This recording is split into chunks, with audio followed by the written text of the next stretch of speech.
Today I will explain the Great Famine. But before that, let me know when and where are you watching this video from. Now let's start. The year is 1315. Europe is quiet, but not peaceful. The kind of quiet that comes before something breaks. Villages stretch across the land like scattered memories. Small wooden houses, muddy paths, fields that have been worked the same way for generations. Most people alive at this moment believe the world is stable. Hard, yes, cruel at times, but stable. Seasons come and go. Crops grow. Bread is baked. Children are born. Life continues. No one knows that this belief is about to be shattered. For centuries, Europe has lived close to the edge. Most people are peasants, tied to the land, growing just enough food to survive. There are no large reserves, no safety nets. If the harvest is good, people eat. If it is bad, they suffer. And if it fails, there is nothing beneath them. The early 1300s had been crowded years. The population had grown fast after a long period of warmer weather. Forests were cut down to make new farms. Marshes were drained. Hillsides were plowed. Land that was never meant to be farmed was forced to give food. The soil grew tired. Yields grew weaker. But people kept pushing because they had no choice. Then the weather changed. In the spring of 1315, rain began to fall. At first, it did not seem unusual. Rain was normal, necessary, even, but the rain did not stop.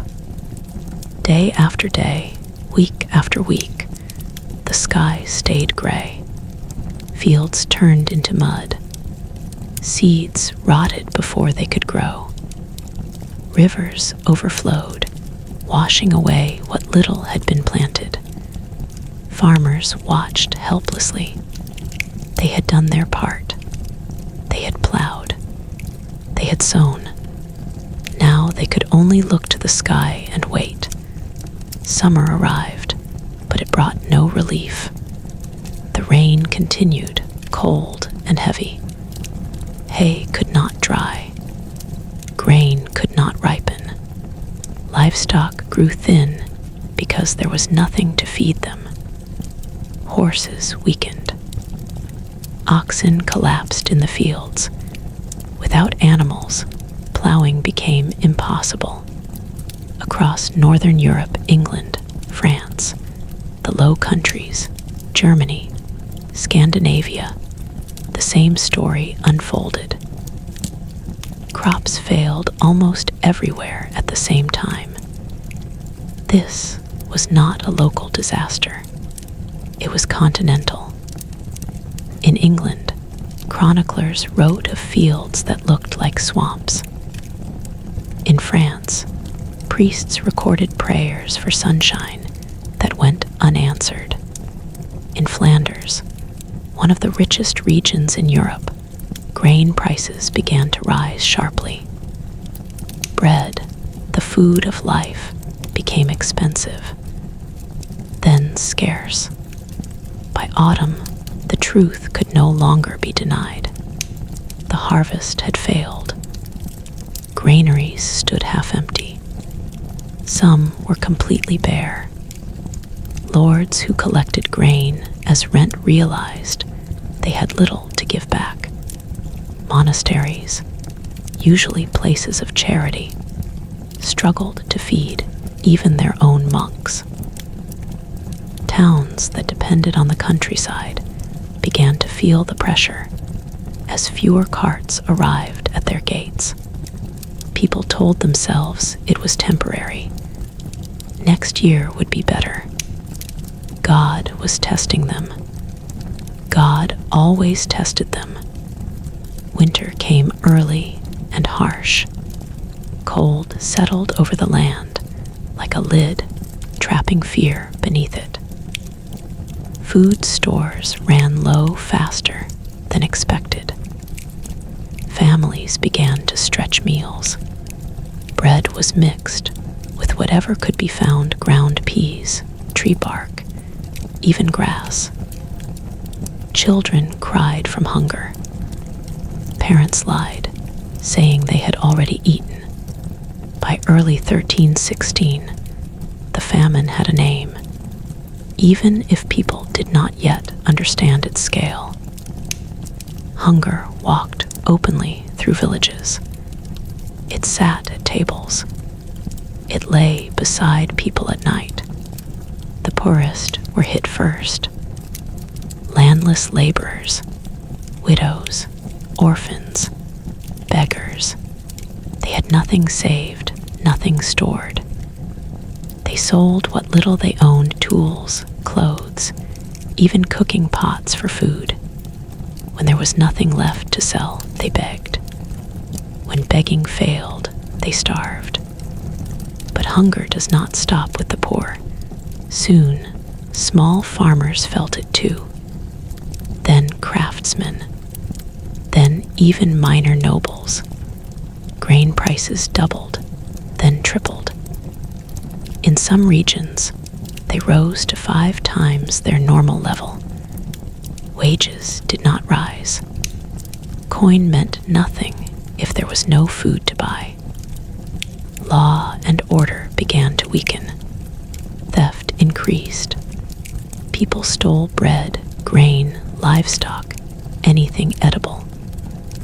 Punishments were harsh, but hunger was harsher. A starving man does not fear the gallows the way a full man does. The church tried to respond. Processions were held. Fasts were declared, even though people were already starving. Bells rang. Candles burned. But heaven remained silent. Rumors spread. Some said the famine was punishment for sin. Others blamed corrupt officials. Some whispered that the end of the world was near. Medieval Europe lived with constant reminders of death. But this felt different. This felt slow, grinding, endless, and the rain returned. In the spring of 1316, hope briefly flickered. Seeds were planted again. People prayed harder than ever. But once more, the skies darkened. Cold rain fell on the fields. Frost came late, killing young plants. What little grain grew was weak and thin. This second failure crushed what remained of hope. By now, hunger was no longer just a threat. It was a reality written on bodies. Faces grew hollow. Limbs thinned. Strength vanished. Diseases spread easily among the malnourished. Even small infections became deadly. Chroniclers began to write things they had never written before, about parents abandoning children, about people eating animals not meant for food, about bodies left unburied because no one had the strength to dig graves. And still, the famine was not finished, because what Europe was experiencing was not just a bad harvest. It was the collapse of an entire system balanced on the edge of survival. And as 1316 dragged on, it became clear that hunger was only the beginning. The land was breaking. Society was bending. And something darker was waiting just beyond the next season. By the middle of 1316, hunger was no longer a visitor. It had moved in. It lived in every village, every town, every road between them.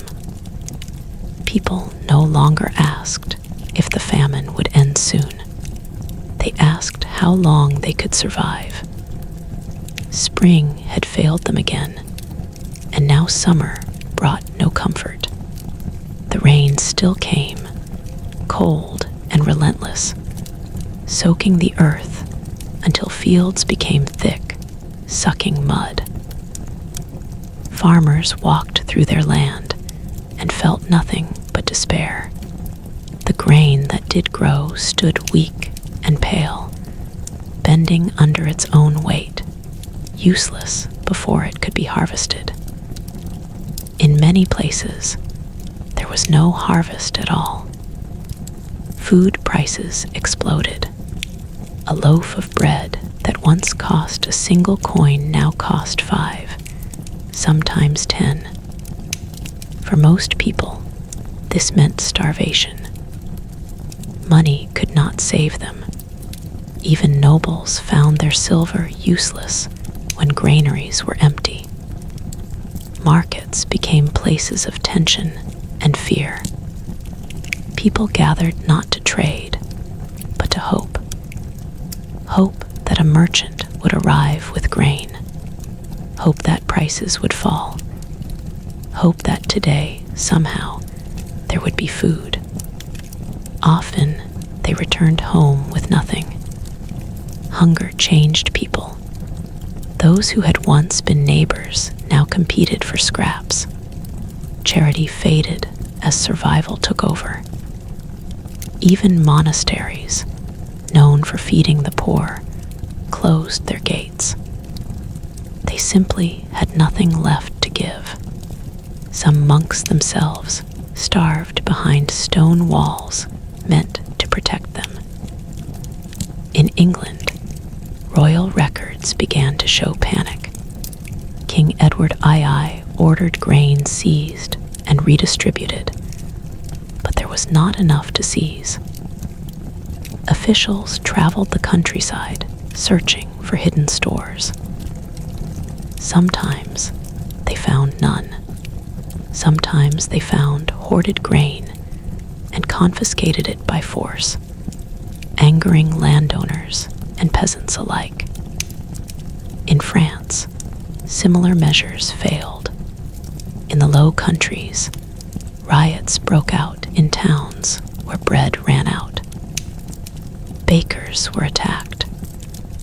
Grain merchants were accused of hoarding, even when there was nothing to hoard.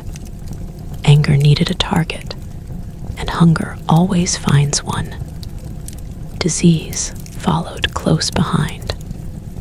Malnutrition weakened bodies. People who might have survived illness before now fell quickly. Fevers spread. Dysentery and respiratory infections took hold. Children died first, then the elderly, then anyone already weak. Entire families vanished within weeks. Church graveyards filled faster than ever before. When they overflowed, bodies were buried in shallow pits, sometimes wrapped only in rags. In some areas, there were not enough priests to perform last rites for everyone. Death became routine. It lost its shock. Chroniclers began to record scenes that horrified even hardened medieval minds. Reports spoke of people eating cats, dogs, horses, and rats. In the darkest rumors, written with shaking hands, there were whispers of cannibalism. Whether all were true or not hardly mattered. The fact that people believed them told enough. Morality itself began to bend. Stealing became common. Parents sent children to beg, knowing many would never return. Some children were sold into servitude for food. It was not cruelty. It was desperation dressed as survival. The famine did not strike evenly. Northern Europe suffered the worst. Regions dependent on grain collapsed faster. Coastal areas fared slightly better, relying on fish, but storms made fishing dangerous and unreliable. Inland communities had nowhere to turn. Even the animals suffered. Livestock died in huge numbers. Without fodder, cattle starved. Sheep perished. Horses collapsed in the fields. This created a terrible cycle. Fewer animals meant less plowing, which meant less grain, which meant deeper famine. The backbone of medieval agriculture was breaking. By late 1316, people began to understand something terrifying. This famine was not like others. It was not short. It was not local. It was everywhere, and it was persistent. Faith wavered. People prayed harder than ever, but doubt crept in quietly. Why would God allow this to continue? Why were the innocent suffering while the powerful lived? Some believed God had turned away. Others believed the world itself was ending. Apocalyptic sermons became common. Preachers spoke of divine punishment, of sins piling too high. Listeners wept, not only from fear of hell, but from hunger twisting their bodies as they stood in church.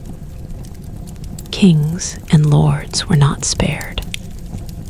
Nobles lost tenants as peasants fled or died.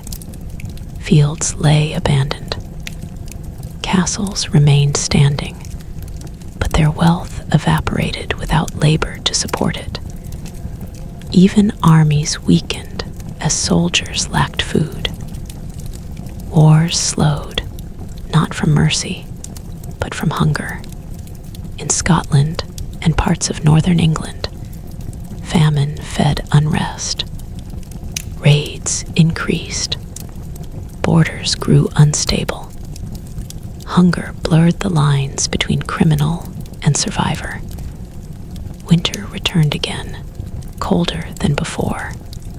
By now, people dreaded winter not for its cold, but for what it meant: months with no growth, no harvest, no hope.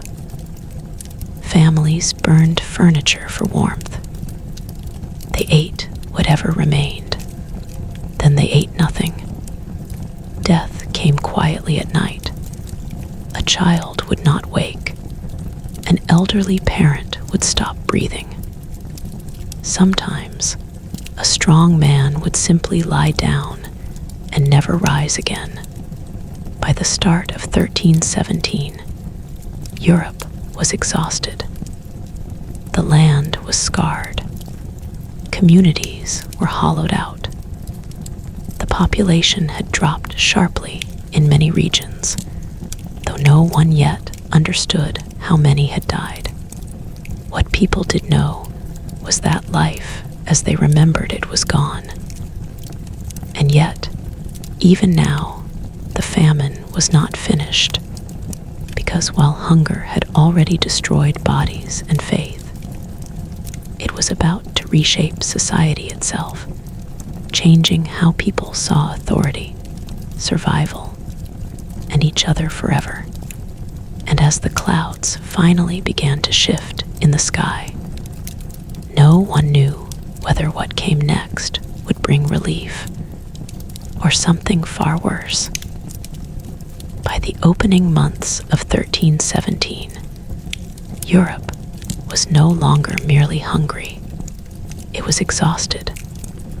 Hunger had stripped away strength, patience, and illusion. What remained was a continent moving on instinct alone, trying to stay alive one day at a time. The winter of 1316 into 1317 was remembered as one of the cruelest in living memory. Cold settled deep into the bones of the land.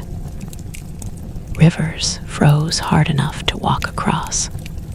Snow piled high in villages already weakened by starvation.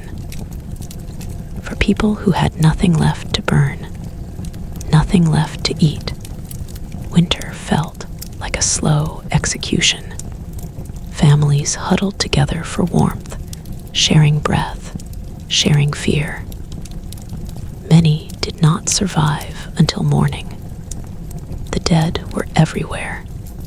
In some villages, there were so many bodies that burial stopped being a ritual and became a task. Graves were shallow. Sometimes they were not dug at all. Bodies were left outside churches or along roads, stiff and silent, until someone had the strength to move them. Life expectancy collapsed. Entire generations vanished quietly. And yet, despite all this, the famine continued to deepen, not only in stomachs, but in minds. People began to lose their sense of time. Days blurred together. Weeks passed without meaning. The rhythm of medieval life, plowing, sowing, harvesting, festivals, saints' days fell apart. There was only hunger, cold, and waiting. When spring finally arrived in 1317, it brought no joy. Instead, it brought fear. People had learned not to trust the seasons anymore. Fields were planted once again, but fewer hands worked them. Many farmers were dead. Others were too weak. Some had fled their land entirely, becoming wanderers in search of food. Villages stood half empty, their houses silent. The soil itself seemed broken. Years of overuse and constant rain had drained its strength. Even when seeds sprouted, growth was slow and uneven. Farmers watched the sky obsessively, flinching at every cloud. This time the rain eased slightly, not enough to heal the land, but enough to allow something to grow. Still, the damage was already done. Grain reserves were gone. Seed grain had been eaten during the winter. In many places, people had planted whatever scraps they could find. Even knowing it was not enough. The harvest of 1317, even in the best areas, would never replace what had been lost. Meanwhile, the social fabric of Europe continued to unravel. Trust collapsed. Communities that had once worked together turned inward. Outsiders were viewed with suspicion or hostility. Travelers were often turned away from villages, even if they were starving. People feared sharing their misery. Violence became more common. Banditry spread along roads and forests. Groups of desperate men attacked travelers, carts, even small towns. Hunger erased the line between criminal and victim. Some stole to live. Others killed to steal. Authorities struggled to respond, lacking food, money, and manpower. Local courts broke down.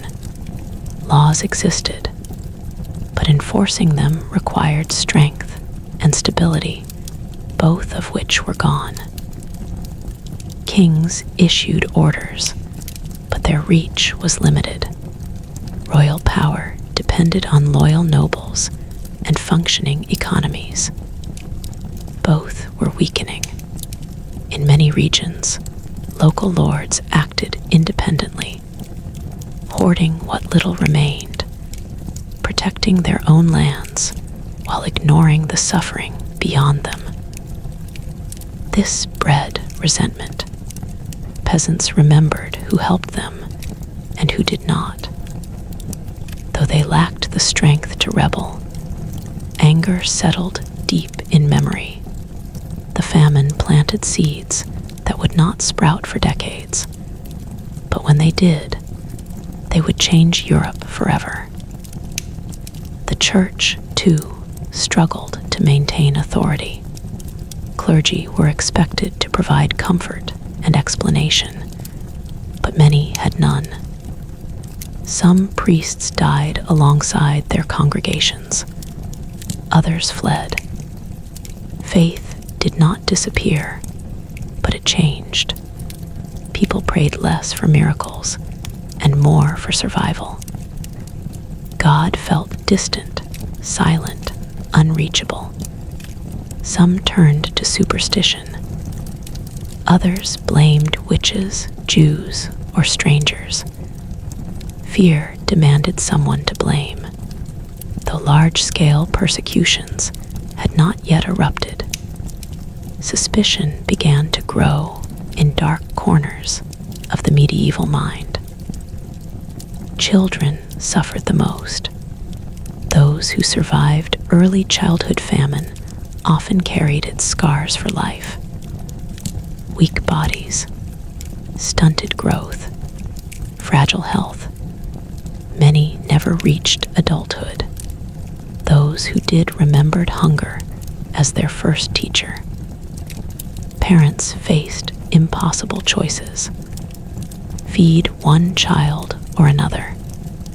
Stay together or separate to increase chances of survival.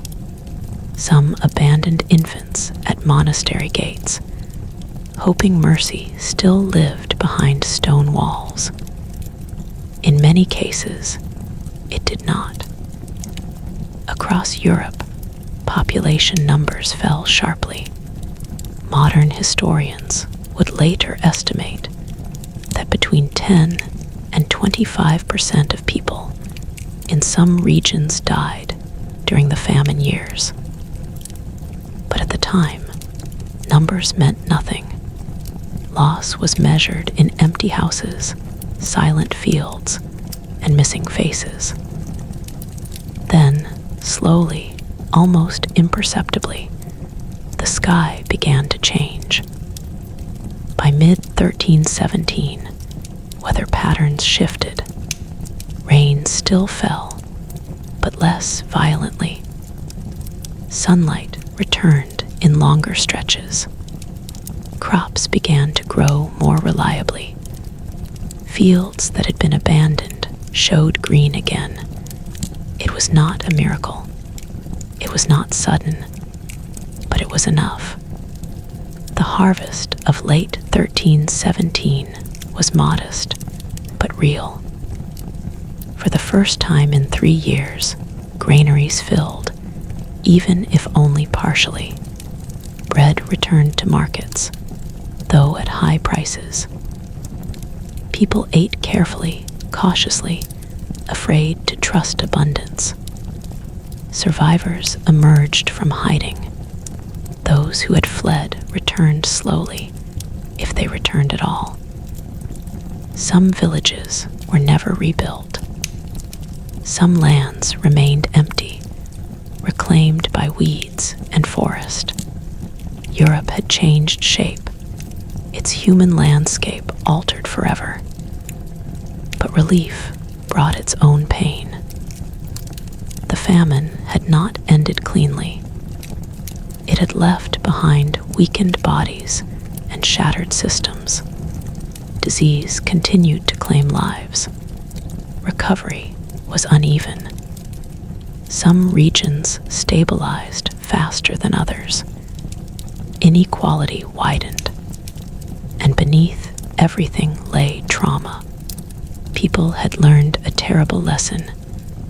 The world was not stable. God's order was not guaranteed. Survival was fragile. The Great Famine had broken the illusion of safety that medieval Europe had clung to for generations.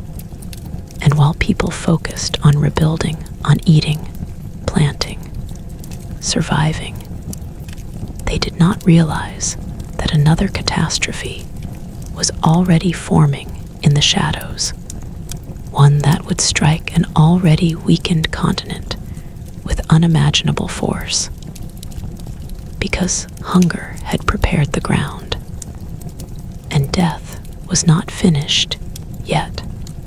When the first signs of recovery appeared in late 1317, they did not feel like hope.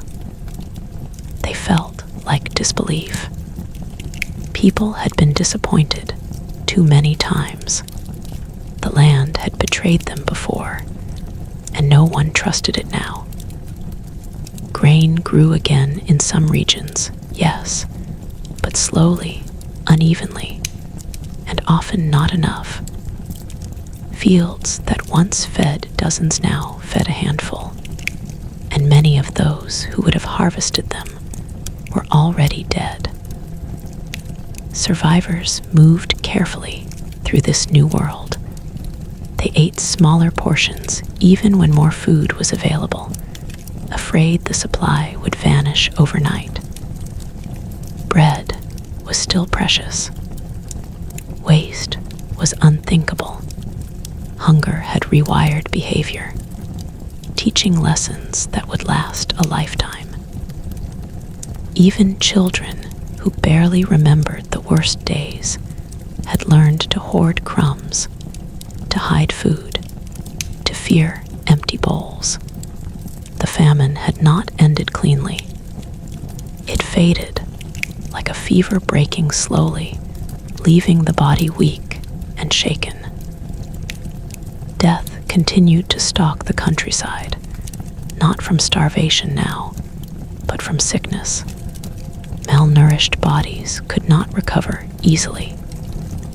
Infections that once might have been survived now became fatal.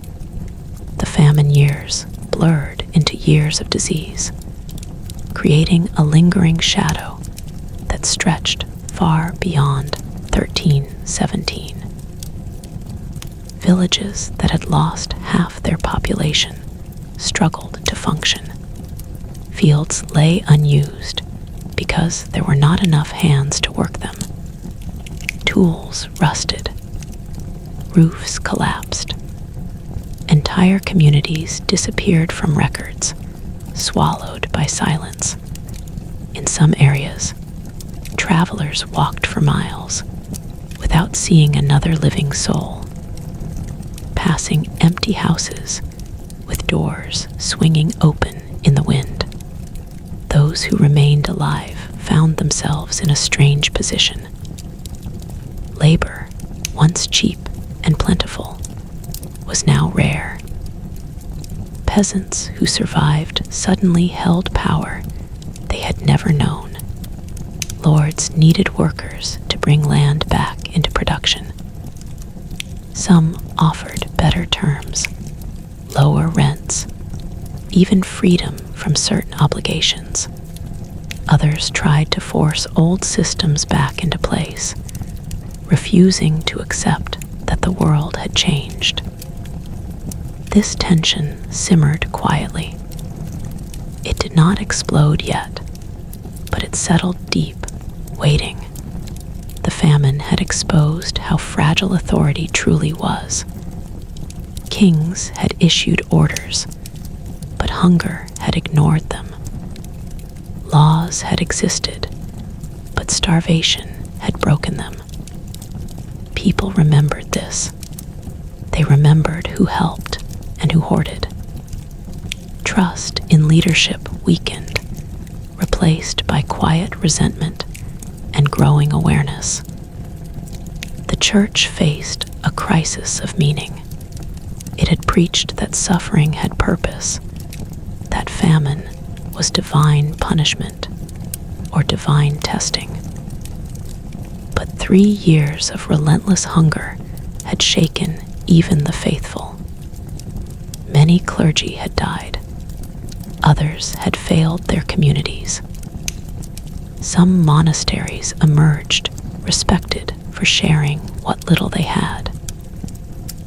Others were remembered with bitterness for closing their gates. Faith did not disappear, but it changed shape. People prayed less for explanations and more for protection. God was no longer seen as a gentle shepherd, but as a distant ruler whose reasons were unknowable. This shift would echo through European thought for generations. Children who survived the famine years grew up differently. Hunger had shaped their bodies and minds.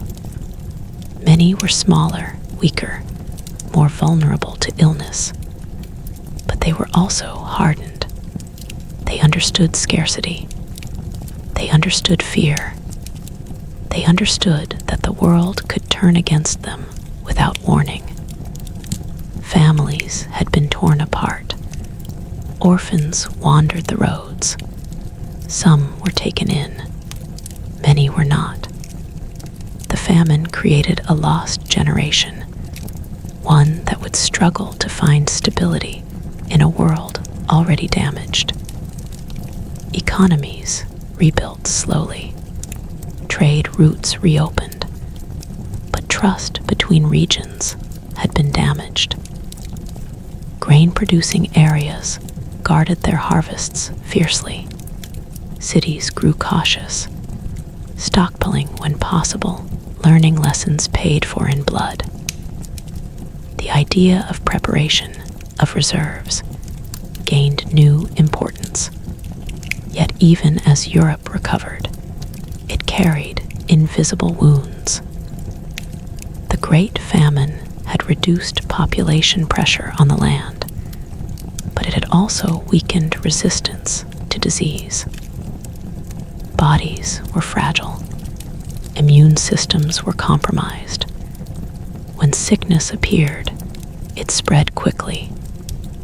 People noticed this, but they did not yet understand why. And sickness was everywhere. Livestock diseases followed human famine. Weakened animals died easily. This slowed agricultural recovery even more. Meat remained rare. Milk was scarce. Diets stayed poor long after grain returned. In towns, sanitation worsened. Fewer workers meant less cleaning, less maintenance.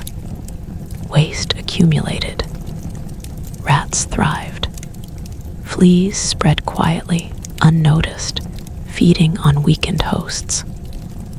No one paid attention. There were too many other problems. Europe moved forward, but on broken legs. By the early 1320s, life had regained a kind of rhythm. Markets functioned. Fields produced.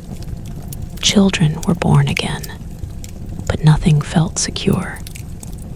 The famine had taught people that catastrophe could last years, not weeks. That survival was not guaranteed. That society itself could crack under pressure. Stories of the famine were told in hushed voices. Parents warned children never to waste food. Elders spoke of the years when bread vanished, when rain destroyed everything, when death became ordinary. These stories became memory, then legend, then warning. And yet, even as Europe slowly rebuilt, the famine had done something far more dangerous than kill millions. It had weakened the foundations of life. Bodies were weaker, communities were smaller, trust was thinner, systems were strained, and nature, indifferent as ever, was already preparing its next move. Within a generation, a new horror would arrive, one far deadlier than hunger, one that would spread faster, kill quicker, and leave scars deeper than anyone could imagine.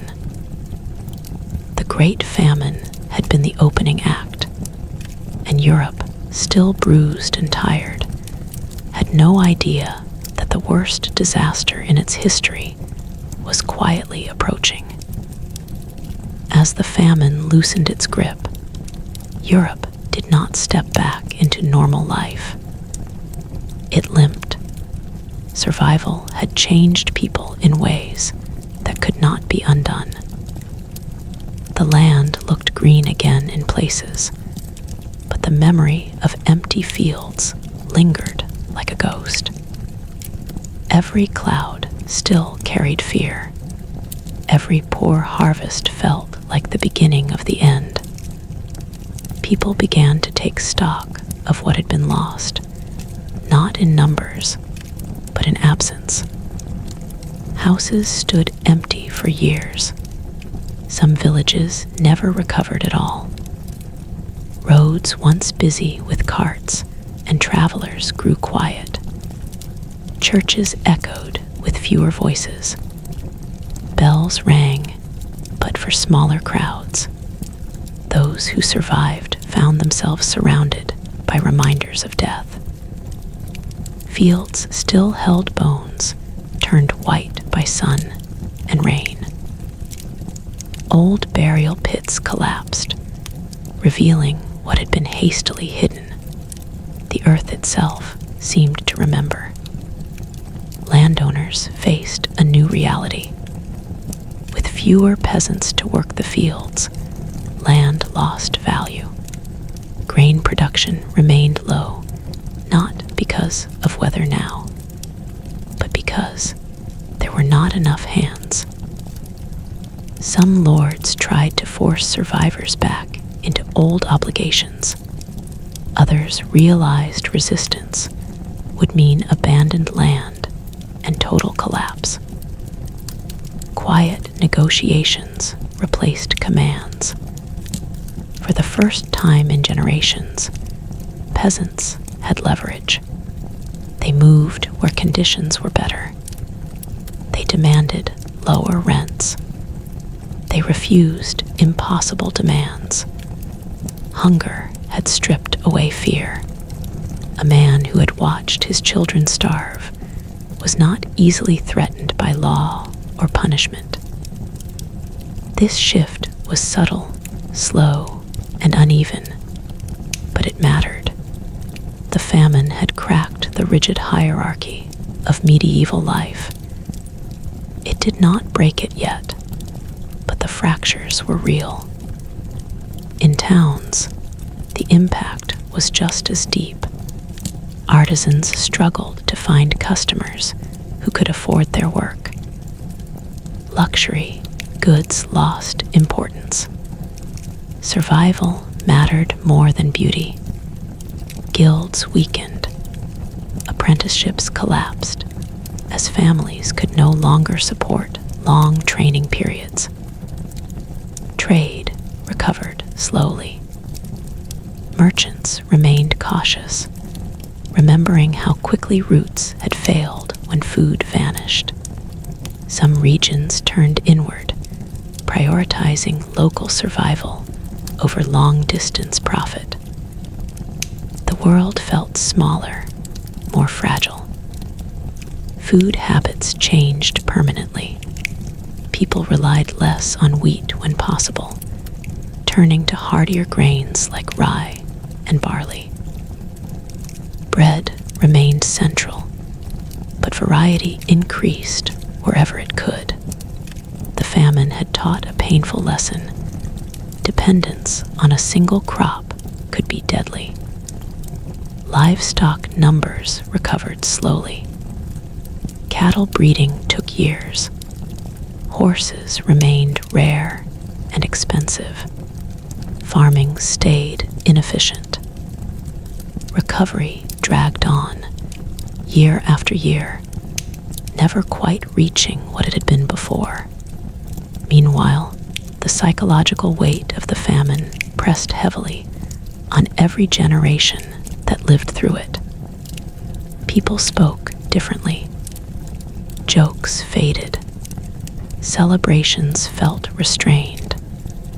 Weddings were quieter. Feasts were modest, even when abundance returned. To eat too much felt dangerous, almost sinful. Hunger had left shame behind. Children raised by famine survivors learned fear before hope. Parents taught them to hide food, to prepare for disaster, to trust no season completely. These lessons passed down quietly, shaping behavior long after the famine itself was over. The church tried to reassert moral authority. Sermons emphasized humility, charity, obedience. Some clergy framed survival as proof of divine favor. Others warned that worse punishment could still come. But many listeners felt detached. God had felt distant for too long. At the same time, acts of quiet kindness gained new meaning. A shared loaf, an open door, a protected orphan. These small gestures mattered more than grand sermons. Communities rebuilt not through faith alone, but through necessity and shared memory. And beneath this slow recovery, something else was happening. The famine had weakened bodies across Europe. Generations carried hidden damage. Malnutrition during childhood led to fragile immune systems. Minor illnesses lingered longer. Death from infection became more common. People noticed sickness spreading faster, killing quicker, but they did not understand the cause. Rats multiplied in towns and ports, feeding on accumulated waste. Fleas thrived. Trade ships returned slowly, reconnecting distant regions that had been isolated during the famine years. Movement increased again, but with it came unseen passengers. The famine had also changed how people thought about death. Before, death had been familiar but orderly. It came in predictable rhythms. Old age, childbirth, disease. The famine had shattered that order. Death had become random, overwhelming, unstoppable. People stopped expecting fairness. This acceptance of mass death would matter later. Europe was rebuilding on weakened foundations. Population levels remained low. Labor shortages continued. Political authority struggled to regain its former grip. The balance between ruler and ruled had shifted slightly, but permanently. Wars resumed cautiously. Armies were smaller. Supplies were limited. Leaders understood that starving soldiers were useless. Conflict did not disappear, but it moved slower, constrained by memory of famine. And memory was everywhere. Songs were written, stories told. Parents warned children about the years of endless rain, about eating bark, about watching neighbors die. These were not dramatic tales meant to impress. They were survival stories, told quietly, with with eyes lowered. Yet, even as Europe healed, it carried the scars of collective trauma. People lived closer to fear, closer to death, closer to the understanding that disaster could return without warning. And disaster does not announce itself. The Great Famine had ended, but its consequences were still unfolding. It had reshaped society, weakened bodies, altered beliefs, and thinned populations. It had prepared the land, the people, and the systems for what would come next. Because within a few decades, another force would sweep across Europe. Not slowly, like hunger, but fast, relentless, unforgiving. And when it arrived, it would find a continent already broken once before, still trying to stand back up. And this time, there would be no gradual recovery, only shock. By the time Europe reached the 1320s and early 1330s, the Great Famine had passed into memory. But it had not passed out of people. It lived inside them, shaping how they thought, how they planned, how they feared. Life had resumed, yes, but it moved cautiously, like someone walking on ground that had once collapsed beneath their feet. The land was producing again, but never with the confidence it once had. Farmers watched the sky more closely than ever.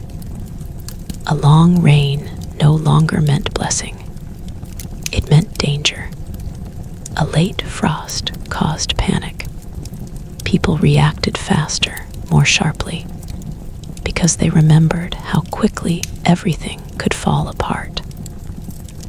Population numbers slowly climbed, but the recovery was uneven. Some regions rebounded faster, others lagged behind. Entire areas remained underpopulated for decades. Forests crept back into abandoned farmland. Nature reclaimed what hunger had emptied. This had consequences. With fewer people and more land, the balance of power continued to shift, even if quietly.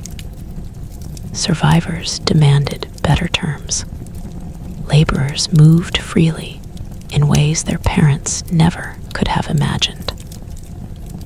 Lords who resisted found their fields empty. Control, once absolute, now required negotiation. But not all rulers accepted this change.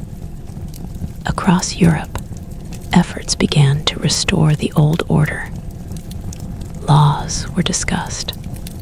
Obligations were reasserted. Traditions were invoked.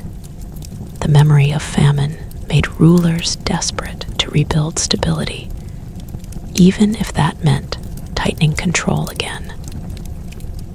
The tension between authority and survival grew sharper. In towns, growth resumed slowly. Markets reopened. Trade networks strengthened. Ships sailed again between ports that had once been silent. With trade came prosperity for some, but also vulnerability. The famine had shown how interconnected regions were.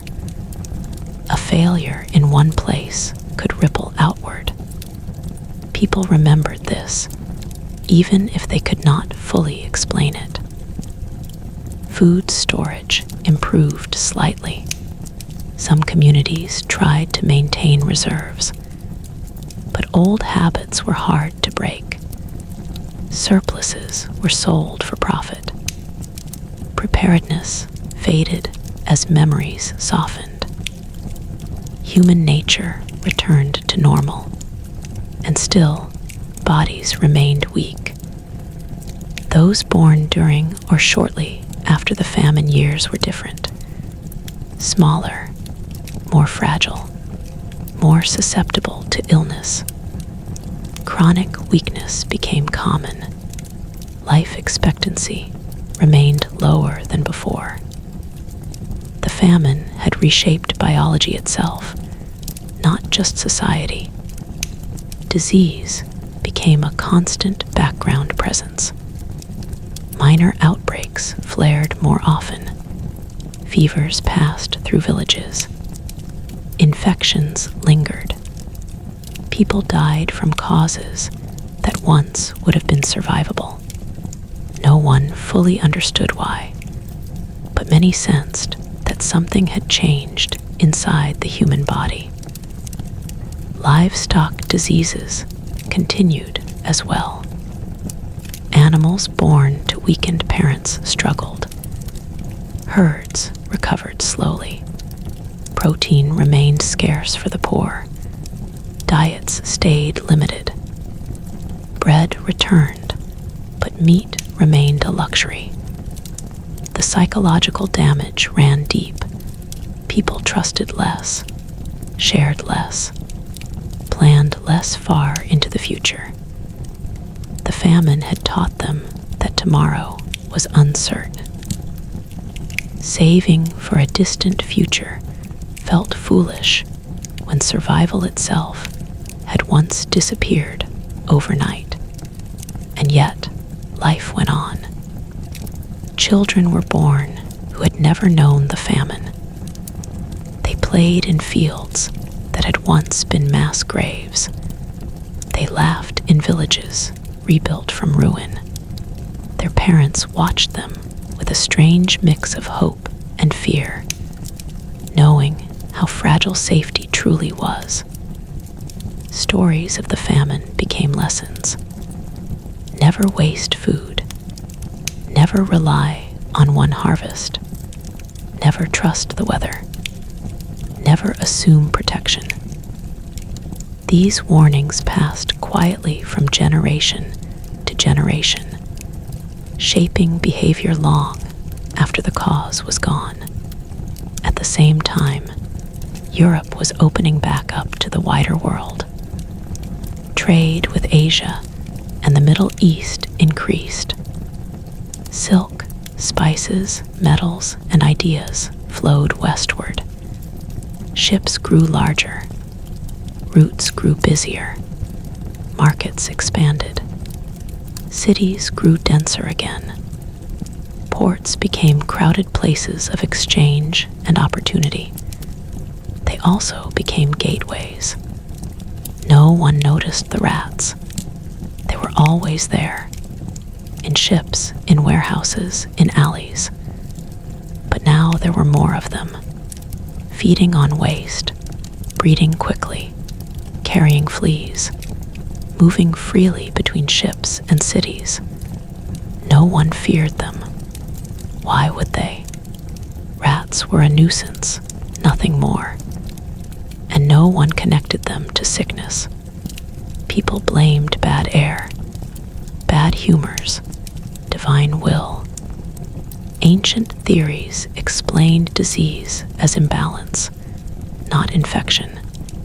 The idea that something tiny could kill millions did not exist yet. Meanwhile, climate instability continued quietly. Weather patterns remained unpredictable. Harvests improved, but they were never entirely reliable. The land felt unsettled, as if it had not fully recovered from its earlier wounds. And beneath everything lay a deeper truth. The Great Famine had weakened Europe at every level. Bodies were weaker. Populations were smaller. Economies were fragile. Authority was strained. Trust was thin. Communities were cautious. Fear lived close to the surface. Europe looked stable again, but it was not strong. It was standing on repaired ground, not solid rock. And then, far to the east, beyond the edges of European awareness, something began to move. At first, it was just stories, whispers carried by traders, rumors of sudden sickness, of towns emptied in weeks, of caravans that never arrived, of death moving faster than any famine ever had. No one listened carefully. Europe had survived hunger. It believed it could survive anything. But hunger had been slow.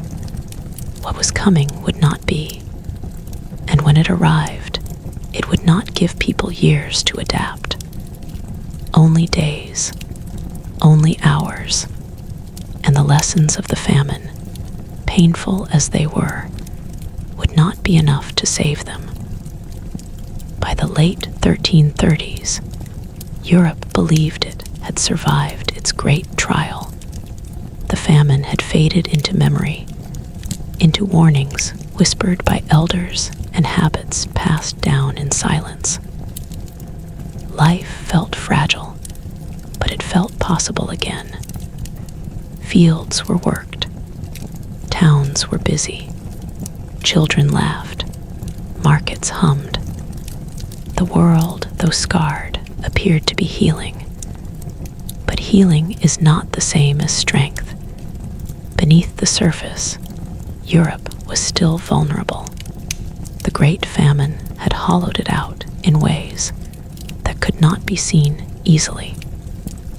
Bodies carried weakness inside them. Generations had grown up malnourished, their immune systems damaged before they ever had a chance to grow strong. Even healthy-looking adults were more fragile than their ancestors had been. People fell sick more easily now. A fever lingered longer. A wound festered instead of closing. Coughs turned deadly. This was accepted as normal, as part of life. No one connected it to the hunger of the past. No one yet understood how deeply famine could reach into flesh and blood. Cities expanded again, but poorly. Urban growth after the famine was rushed and uneven. People crowded into towns, searching for work, safety, and food. Housing was cramped. Streets were narrow. Waste piled up faster than it could be removed. Human filth mixed with animal refuse. Water sources became polluted. The air often smelled foul, thick and heavy, especially in summer. No one saw this as dangerous. Bad smells were unpleasant, not deadly. Disease, people believed, came from corrupted air or divine will, not from living conditions. Rats thrived in this environment. They lived beneath floors, in walls, in granaries, and ships. They fed on waste and grain alike. Their numbers exploded quietly, unnoticed. Fleas followed them everywhere, biting rats, then biting humans when rats died or moved on. Still, nothing seemed wrong. Rats had always existed. Fleas were annoying, nothing more. Trade continued to grow. Europe was more connected than it had ever been before. Ships traveled from port to port, carrying goods, people, and stories. Caravans crossed long distances, linking distant worlds together. What happened in one region could now reach another faster than ever. This interconnection felt like progress. It was also a weakness. Far to the east, beyond Europe's daily concerns, the world was changing. Across Central Asia, sickness had begun to appear in the 1330s. At first, it seemed like just another outbreak, another wave of death among many. But this sickness behaved differently. It moved fast. It killed quickly.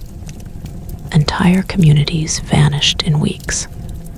Merchants whispered about it. Travelers spoke of roads lined with bodies, of towns sealed shut, of people dying before they could even pray. But rumors were easy to dismiss. Europe had survived famine. It had survived war. It had survived disease before. Confidence returned too quickly. By the time stories grew more detailed, the sickness had already traveled far. It moved along trade routes, hidden in ships and caravans, carried by creatures no one feared and no one watched. It did not announce itself. It did not warn. It simply arrived. The memory of famine had taught Europe to fear hunger, not sudden death. When the first ports fell silent, few understood why. When ships arrived with half their crews dead, officials blamed bad air or spoiled food. Cargo was unloaded. Rats fled into the city. Fleas followed. The famine had taught people to expect slow disaster. This was different. Sudden illness appeared in port cities first. People developed fevers overnight. Pain followed. Swellings appeared beneath the arms, in the neck, in the groin. Black spots stained the skin. Within days, sometimes hours, death followed. Families were stunned. There was no time to prepare, no time to adapt. Hunger had allowed people to ration, to plan, to stretch survival. This sickness offered nothing of the sort. Panic spread faster than understanding. People fled cities, carrying the disease with them. Others locked themselves inside, trapping it within walls. Authorities issued orders they did not understand. Some cities closed gates too late. Others refused to believe anything was wrong until death filled the streets. The Great Famine had weakened Europe's resilience, but it had also weakened its confidence in authority. When leaders spoke, people listened less. They relied on instinct, rumor, fear. Chaos followed naturally. Doctors were helpless. Medieval medicine had no tools to fight what was coming. Bloodletting, prayers, herbs, nothing slowed the spread. Physicians died alongside their patients. Knowledge failed completely. The famine had shaken faith. This new disaster shattered it. People asked the same questions again, but louder now. Why us? Why now? Why after we survived hunger? Was this punishment? Was this the end? Some turned violent. Others turned inward. Families abandoned the sick. Parents fled children. Neighbors refused neighbors. Survival instinct overwhelmed every social bond. The lessons of the famine, sharing, caution, humility, collapsed under the speed of death. Communities that had once rebuilt together now fell apart in days. Mass graves returned, deeper and wider than before. Priests could not keep up. Bells rang constantly until no one bothered to ring them anymore. The sound of mourning became background noise, and still the disease spread. What the famine had done slowly, this new force did brutally. It attacked the already weak. It exploited every vulnerability famine had left behind. Weakened bodies succumbed faster. Crowded towns became death traps. Trade routes became highways of infection. The Great Famine had been a warning Europe barely understood. Now the warning had become reality. And as the sickness advanced deeper into the continent, devouring towns and villages alike, one truth became impossible to ignore. Europe had survived hunger, but it was not prepared to survive this. And the worst was still ahead. The sickness did not move like famine. It did not creep. It did not wait. It struck like a sudden storm, tearing through Europe with a speed no one had ever witnessed. Towns that had taken years to rebuild after hunger collapsed in weeks. Ports that buzzed with trade fell silent almost overnight. Streets once crowded with life became corridors of death. In the beginning, people tried to deny what they were seeing. They told themselves it was just another illness, another passing wave of death like those they had known before. But this sickness behaved differently. Strong men collapsed within days. Healthy women were dead before the week ended. Children did not cry long before they went still. Fear replaced hunger as the dominant force of life.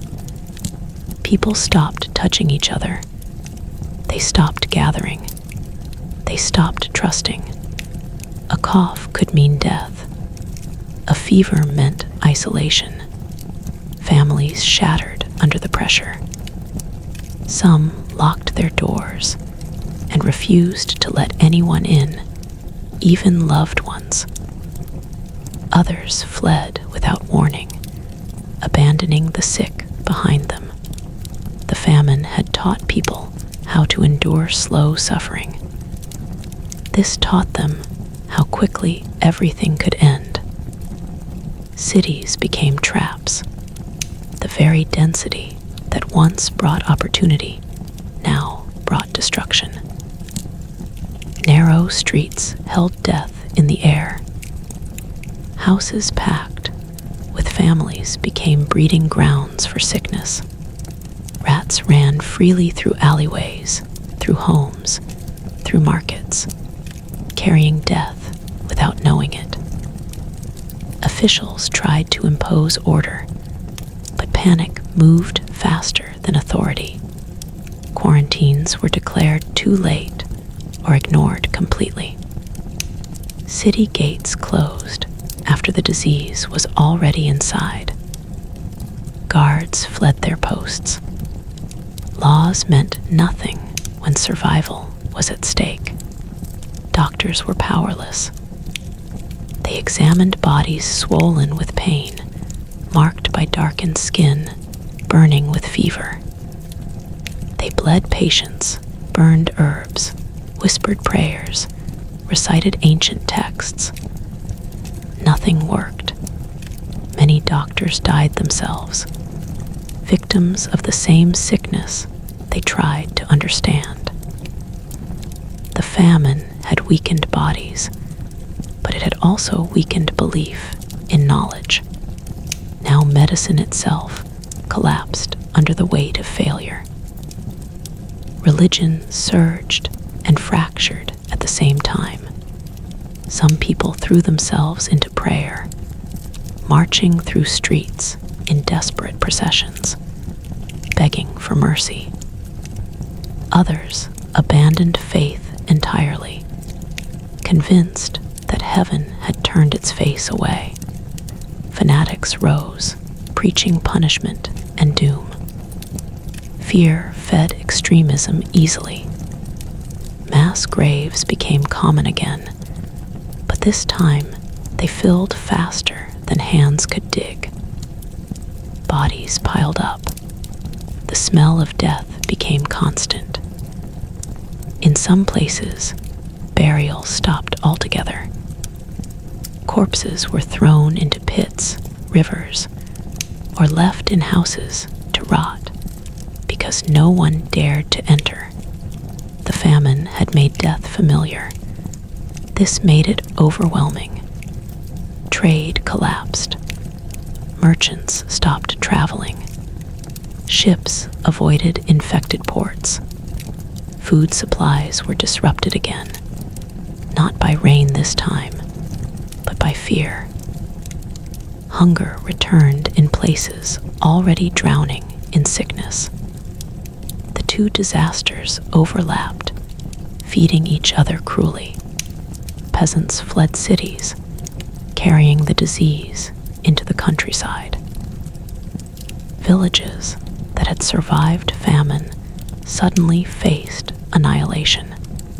Some closed themselves off completely, barricading roads, threatening violence against outsiders. Isolation became a form of defense. Families disappeared. Entire bloodlines ended quietly in locked homes. Farms stood empty again, not from starvation this time, but from sudden death. Fields grew wild. Livestock wandered unattended. The land watched as humanity collapsed once more. The psychological impact was immense. People stopped planning. The future shrank to hours. Long-term hope vanished. Survival became instinctive, animal. Trust eroded completely. Kindness became rare, dangerous. Compassion could mean death. Children grew up surrounded by corpses, learning fear before language. Those who survived carried memories that would never fade. The famine had scarred them. This finished the work. Authority disintegrated. Kings retreated into isolation. Courts closed. Taxes went uncollected. Armies dissolved as soldiers deserted to protect their families or simply died. Borders meant nothing when death crossed them freely. The social order cracked open. Servants abandoned masters. Peasants fled obligations. Nobles died without heirs. Property passed to no one. The old system of control, already weakened by famine, collapsed under the speed and scale of death. And still, the sickness spread. It moved along rivers, roads, coastlines. It ignored rank, wealth, and faith. It did not care who had survived hunger and who had not. It only cared that bodies were weak and close together. Europe had never seen anything like it. The famine had killed millions, but slowly, painfully, over years. This killed faster, wider, deeper. The continent reeled under the weight of it. Every memory of hunger now felt like preparation for something even worse. People began to understand that the famine had not been an isolated disaster. It had been a weakening, a stripping away of resilience, a slow opening of wounds that this sickness now tore open completely. The Great Famine had taught Europe how fragile life was. This new disaster taught it how easily life could vanish altogether. And as death continued its march, leaving silence where entire communities once stood, Europe stood on the edge of total transformation. The old world was dying, and whatever survived would never be the same. By the time the sickness had fully taken hold of Europe, words began to fail. Language itself struggled to describe what people were living through. This was no longer a disaster that could be measured in bad years or failed harvests. This was total collapse unfolding in real time. A continent was watching itself die, one street, one house, one breath at a time. Death became faster than memory. People stopped counting the dead because numbers lost meaning. Entire neighborhoods vanished between sunrise and sunset. A man could walk to market in the morning and find every stall abandoned by noon. The silence was terrifying, not the peaceful silence of rest, but the hollow quiet left behind when life has been violently removed. The smell of death hung everywhere.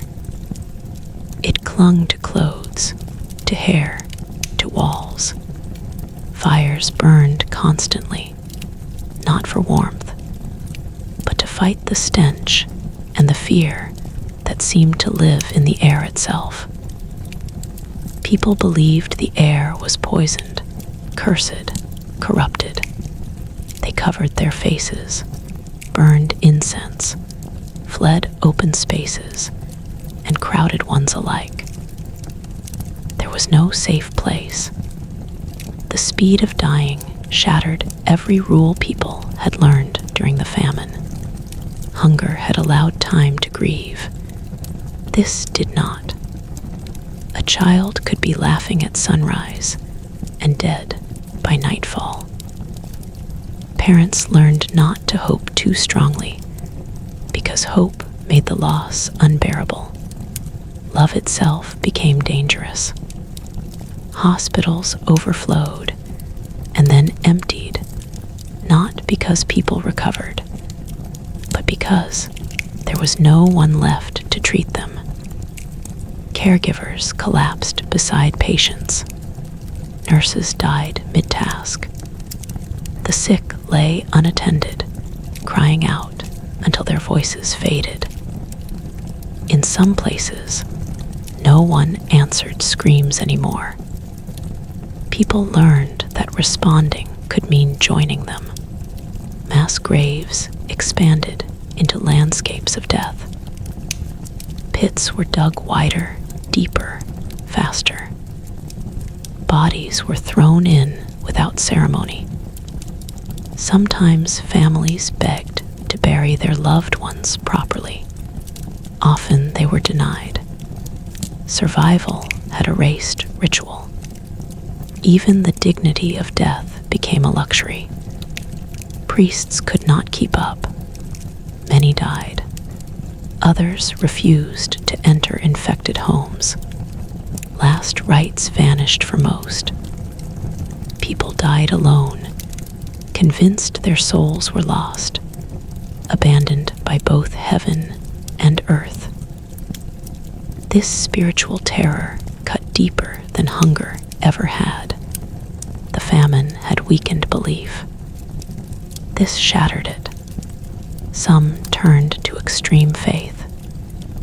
Processions filled the streets with people whipping themselves, bleeding openly, begging for mercy. They believed pain might convince God to stop the punishment. These crowds only spread death faster, but fear blinded reason. Desperation replaced logic. Others turned violent. They searched for enemies, outsiders, minorities, anyone different.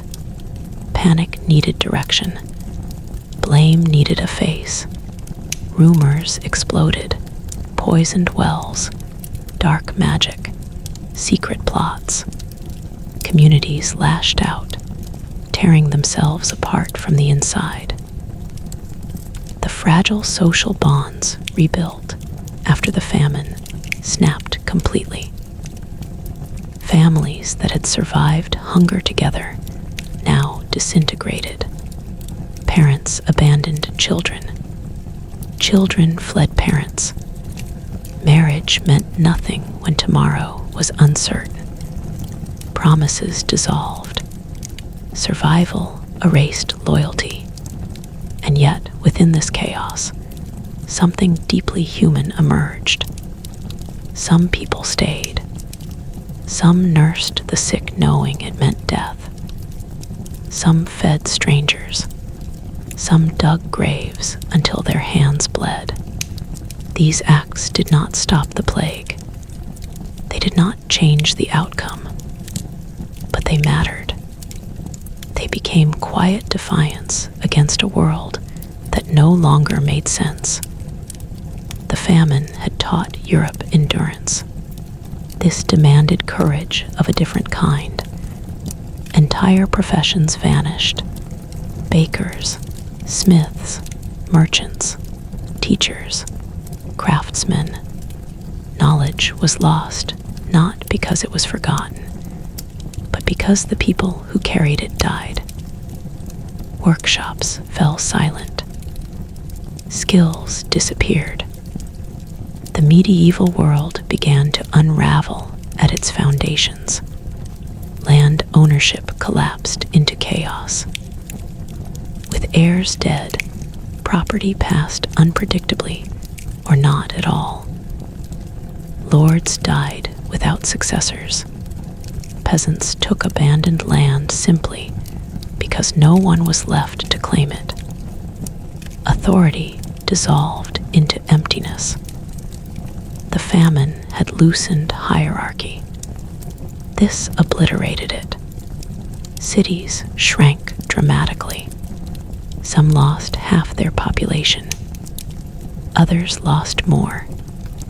Once great centers of power became shadows of themselves. Walls still stood, but inside them, life was sparse and broken. Rats outnumbered humans in some places. Nature reclaimed space quickly. Grass grew in streets. Trees pushed through abandoned homes. Animals roamed freely.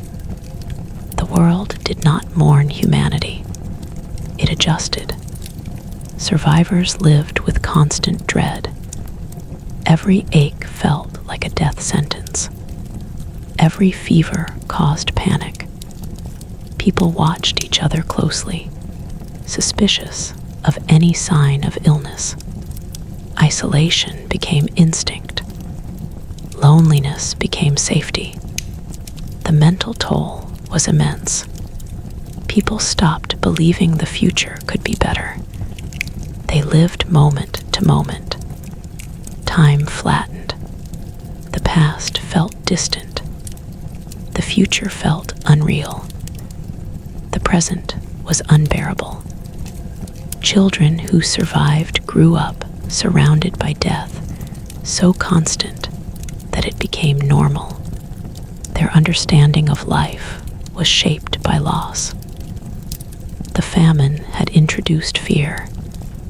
This completed the lesson. And still, the sickness did not stop.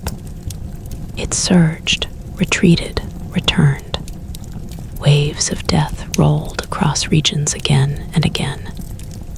Just when people believed it was over, it came back stronger. There was no clear ending, only pauses between terror. By now, it was clear that Europe before the famine was gone forever. The Great Famine had weakened the body of the continent. This sickness had broken its bones. But within this devastation, something irreversible old rules no longer worked. The old systems no longer held. The old fears were no longer the worst fears. A new world was forming inside the ruins. One shaped by loss, by memory, by survival against impossible odds. And when the death finally slowed, when silence replaced screams, Europe would not return to what it had been. It would emerge changed, hardened, and forever aware that the ground beneath civilization could vanish without warning. And in the aftermath of this darkness, humanity would be forced to ask a final question. Not how to survive hunger, not how to survive death, but how to live after seeing the world end and continue anyway. When the waves of death finally began to slow, Europe did not celebrate. There was no moment of relief, no clear ending. The silence that followed felt almost as frightening as the screams that had come before. People stepped cautiously into the streets, unsure whether it was truly over or merely resting. Survival had taught them not to trust quiet. Those who remained alive looked around and struggled to recognize the world they stood in. Cities felt hollow, their populations thinned beyond belief. Familiar faces were gone. Entire families had vanished without leaving a single name behind. Houses stood empty, doors open, meals abandoned mid-preparation, as if time itself had stopped. The land was quiet too. Fields lay untouched, not because of famine now, but because there were no farmers left to work them. Tools rusted where they had fallen. Roads grew wild with grass. The rhythm of medieval life, once tied tightly to the seasons, had been shattered beyond repair. Survivors were changed people. They walked differently. They spoke softly. They avoided crowds even when danger had passed.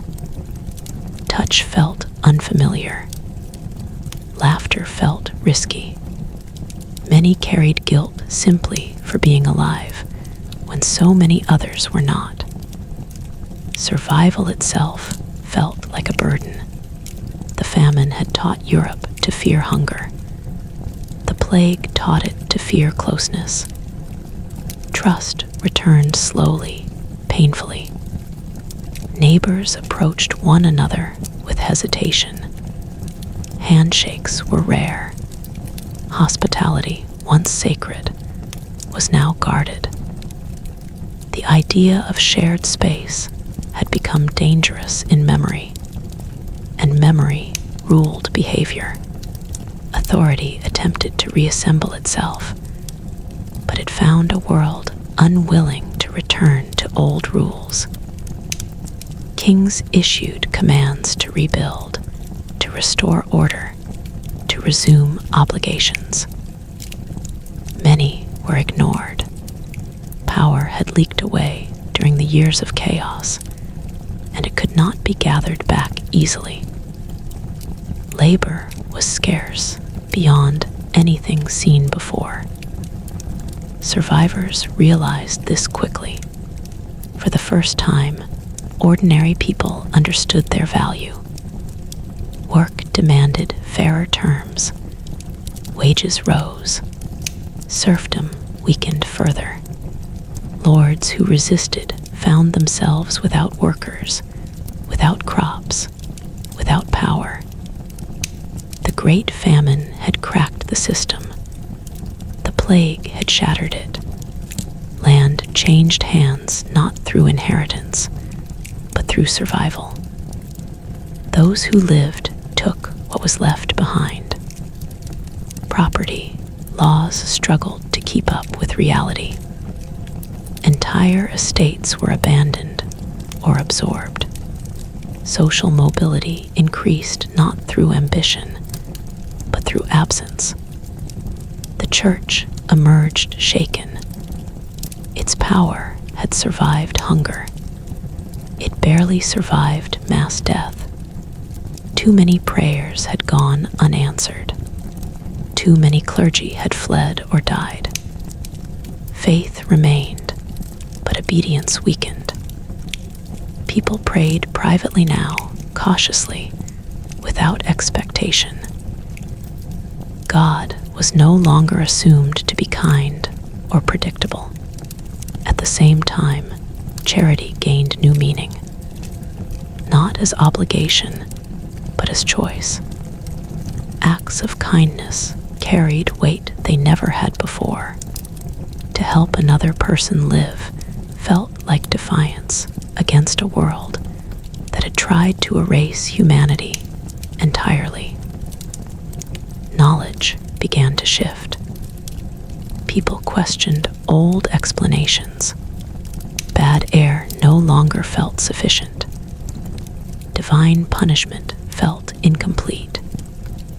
Curiosity, slow and dangerous, began to grow. Survivors wanted to understand why this had happened, not just endure it. Seeds of future thinking were planted quietly in the aftermath of death. Families rebuilt slowly. Marriages formed quickly, not from romance, but from survival. Children were precious. Every birth felt like a victory against extinction. Parents guarded their children fiercely, aware of how fragile life truly was. And yet, the famine and the plague remained present in everything. People stored food obsessively. Waste became shameful. Preparedness became instinct. Even in times of abundance, fear lingered beneath the surface. No generation would ever fully forget. Europe did not return to its old population levels for generations. The loss was permanent. The scars remained visible in records, in ruins, in stories passed down quietly. The continent had been reduced, but also transformed. The Great Famine of 1315-1317 had been the first blow. It weakened bodies, systems, and trust. It stripped away certainty and exposed vulnerability. On its own, it was one of the greatest disasters Europe had ever known. But history did not isolate it. The famine prepared the ground. It made hunger familiar. It normalized mass death. It taught people how to endure collapse. And when the plague arrived, it found a continent already wounded. Together, they reshaped Europe forever.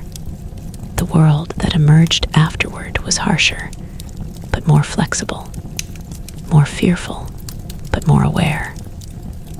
Old structures faded. New possibilities formed slowly in their place. Change, once unthinkable, became inevitable. People learned a final lesson, carved into memory by hunger and death alike. Civilization is fragile. The land can turn against you. The sky can betray you. Life can vanish faster than belief. And survival, when it comes, does not restore what was lost. It creates something new, something changed, something that remembers. The years that followed the Great Famine and the relentless waves of plague were not years of peace. They were years of adjustment, of quiet terror, of rebuilding on foundations that had been violently shaken. Europe looked as though it had survived, yet beneath the surface, the wounds remained raw, pulsating beneath every village, every town, every road. Survivors moved through a world that felt smaller, more precarious, and yet astonishingly alive with both danger and possibility. The air itself seemed heavier, laden with the collective memory of hunger and death, a weight that pressed on every shoulder and filled every conversation with an unspoken tension. People had learned to distrust certainty. Even the return of seasons, which once promised stability and harvest, now caused fear. A frost in spring, a wet summer, a dry autumn, all of these could summon memories of empty barns, of shriveled crops, of children crying for bread that did not exist, fields that had been left to grow wild during the plague years now bore crops once more. But they grew under a shadow of caution. Farmers planted less boldly, diversified their seeds cautiously, and watched the skies with anxious eyes that measured every cloud and every drop of rain, as if the heavens might strike again at any moment. The famine and the plague had taught a generation about scarcity and vulnerability, and these lessons were hardwired into human behavior. People rationed everything, sometimes unnecessarily, because the years of abundance had always felt temporary. Families hoarded grains, baked carefully, and passed down secret hiding places for food, not for greed, but for survival. Children grew up learning the rhythm of caution before they even understood the rhythm of joy. Bread became a symbol of life itself. Even the smallest loaf carried immense value, a precious object that could not be wasted. Social hierarchies, once rigid and unquestioned, had fractured under the weight of these disasters. Nobles who had survived found their power diminished because their peasants had either died or gained leverage. Labor was no longer something that could be assumed. It was a currency more valuable than gold. A surviving worker could demand fairer wages, better treatment, or even freedom from obligations that had once seemed untouchable. Lords had to negotiate, beg, and compromise in ways they never had before. The famine had loosened the grip of authority, and the plague had shattered it completely. Europe was being remade quietly by necessity. Urban centers, which had grown rapidly before these catastrophes, now looked different. Cities were smaller, quieter, and more cautious. Streets remained partially overgrown in abandoned districts. Buildings had fallen into disrepair. Markets still functioned, but they did so cautiously, with merchants wary of both human and natural threats. Ships sailed again, carrying goods, people, and news, but fear lingered in every harbor. Europe had been taught how quickly life could vanish, and its cities never forgot. Crowds were smaller, festivals were muted, Even celebrations carried a note of tension beneath their surface, a silent acknowledgement that catastrophe could return at any moment. Religion, too, had shifted in response to the trauma. The church survived both famine and plague, but its moral authority had been tested in ways that could never be erased. Priests and bishops who had provided guidance or assistance were revered, but many had failed. People remembered who had hoarded food, who had abandoned their flocks, and who had truly helped. Faith became more personal, more private. Public displays of devotion were cautious, measured, often tinged with fear. God was no longer imagined as a benevolent shepherd. He was distant, inscrutable, and capable of allowing horrors that no human could fully comprehend. The spiritual scars of these years matched the physical ones. But amid this darkness, Europe began to find strange, fragile forms of resilience. Communities that had been hollowed out slowly started to knit themselves together again. Orphans were adopted. Families reformed. Fields were tended once more. The human instinct to endure, to adapt, and to hope, even faintly, persisted despite centuries of accumulated suffering. These acts of quiet rebuilding, small as they were, laid the groundwork for survival in a world that had been redefined by catastrophe. Disease remained a constant companion. Even after the worst waves of the plague subsided, illness lingered in subtle forms.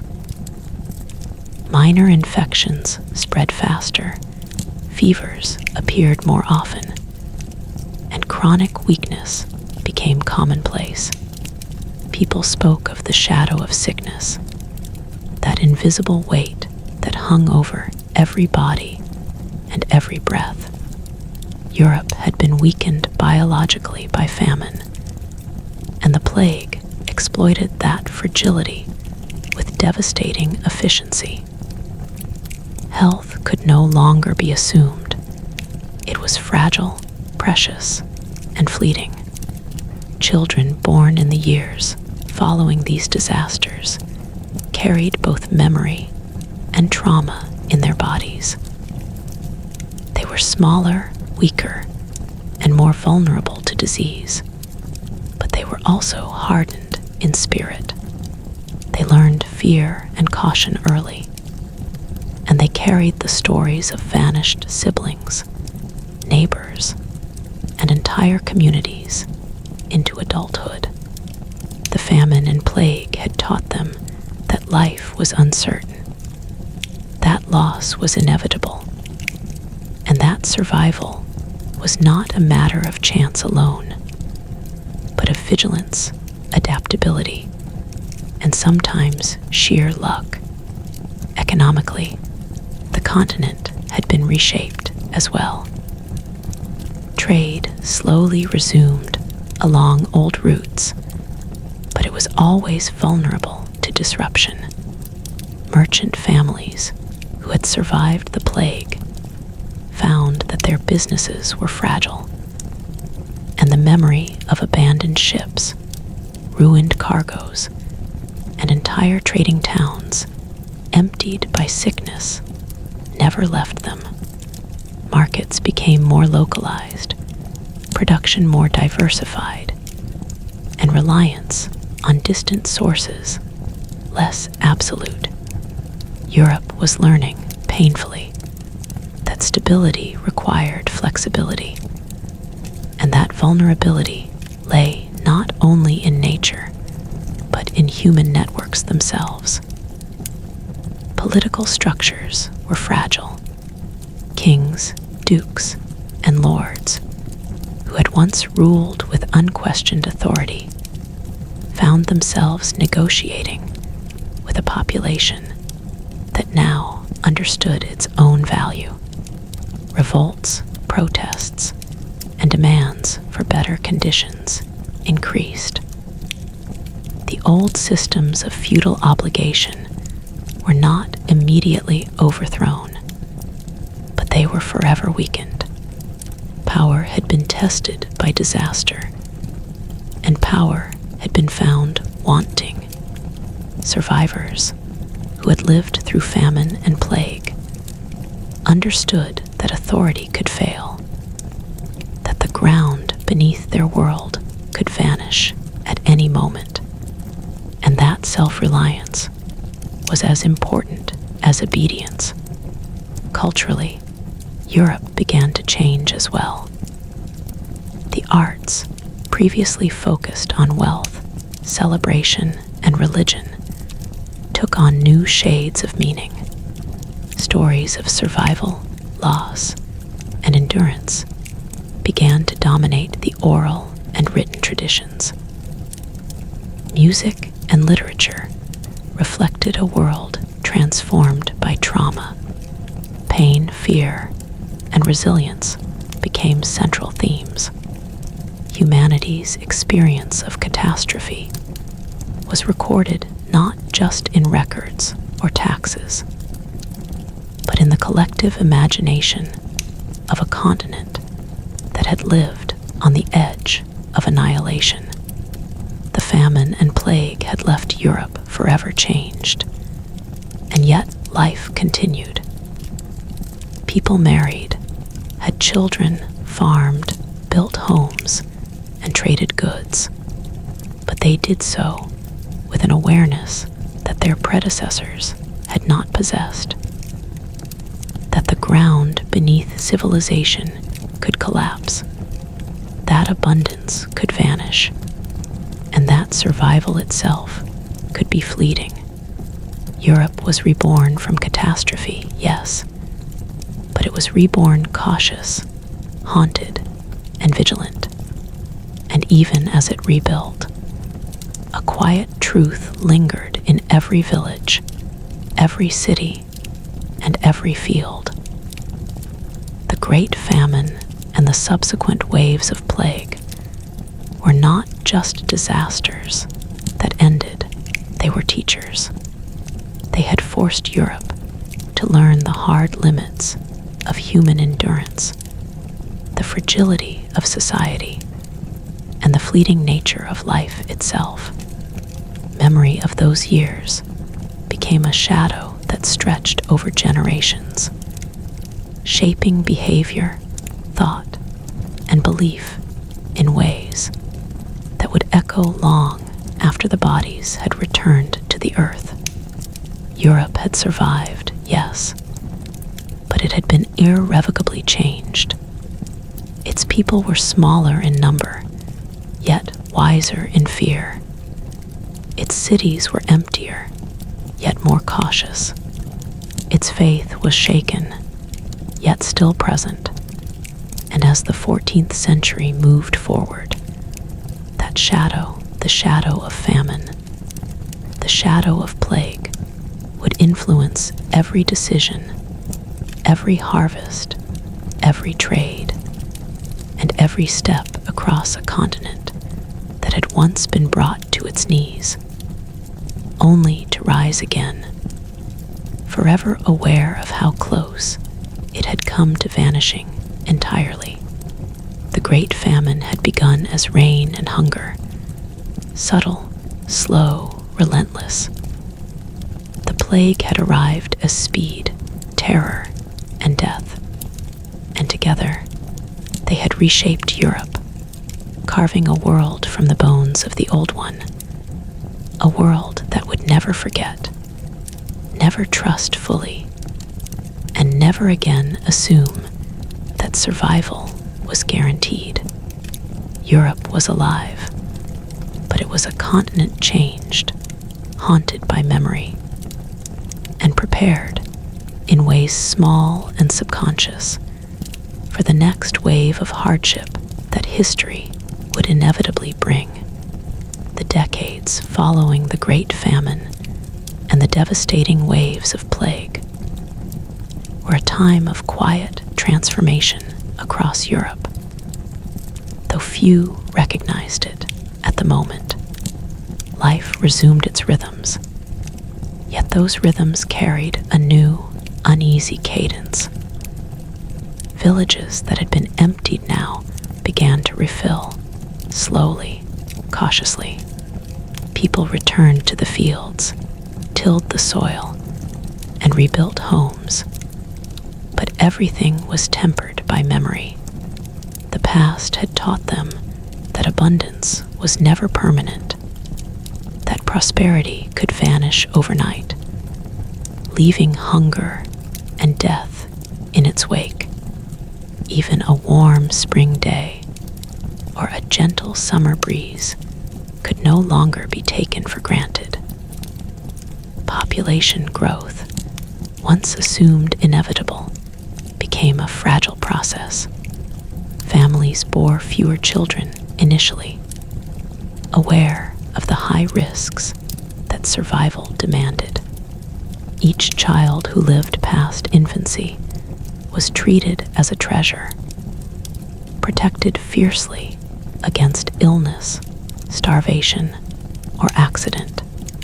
Communities understood that every life carried immense weight, not only as a contributor to labor, but as a guardian of collective memory. Stories of vanished siblings and neighbors who had succumbed to famine or plague became lessons passed quietly from parent to child, instilling caution in every action.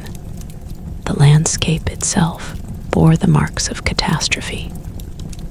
Fields lay fallow where labor had vanished. Forests encroached on abandoned farmland, reclaiming what human hands had left unattended.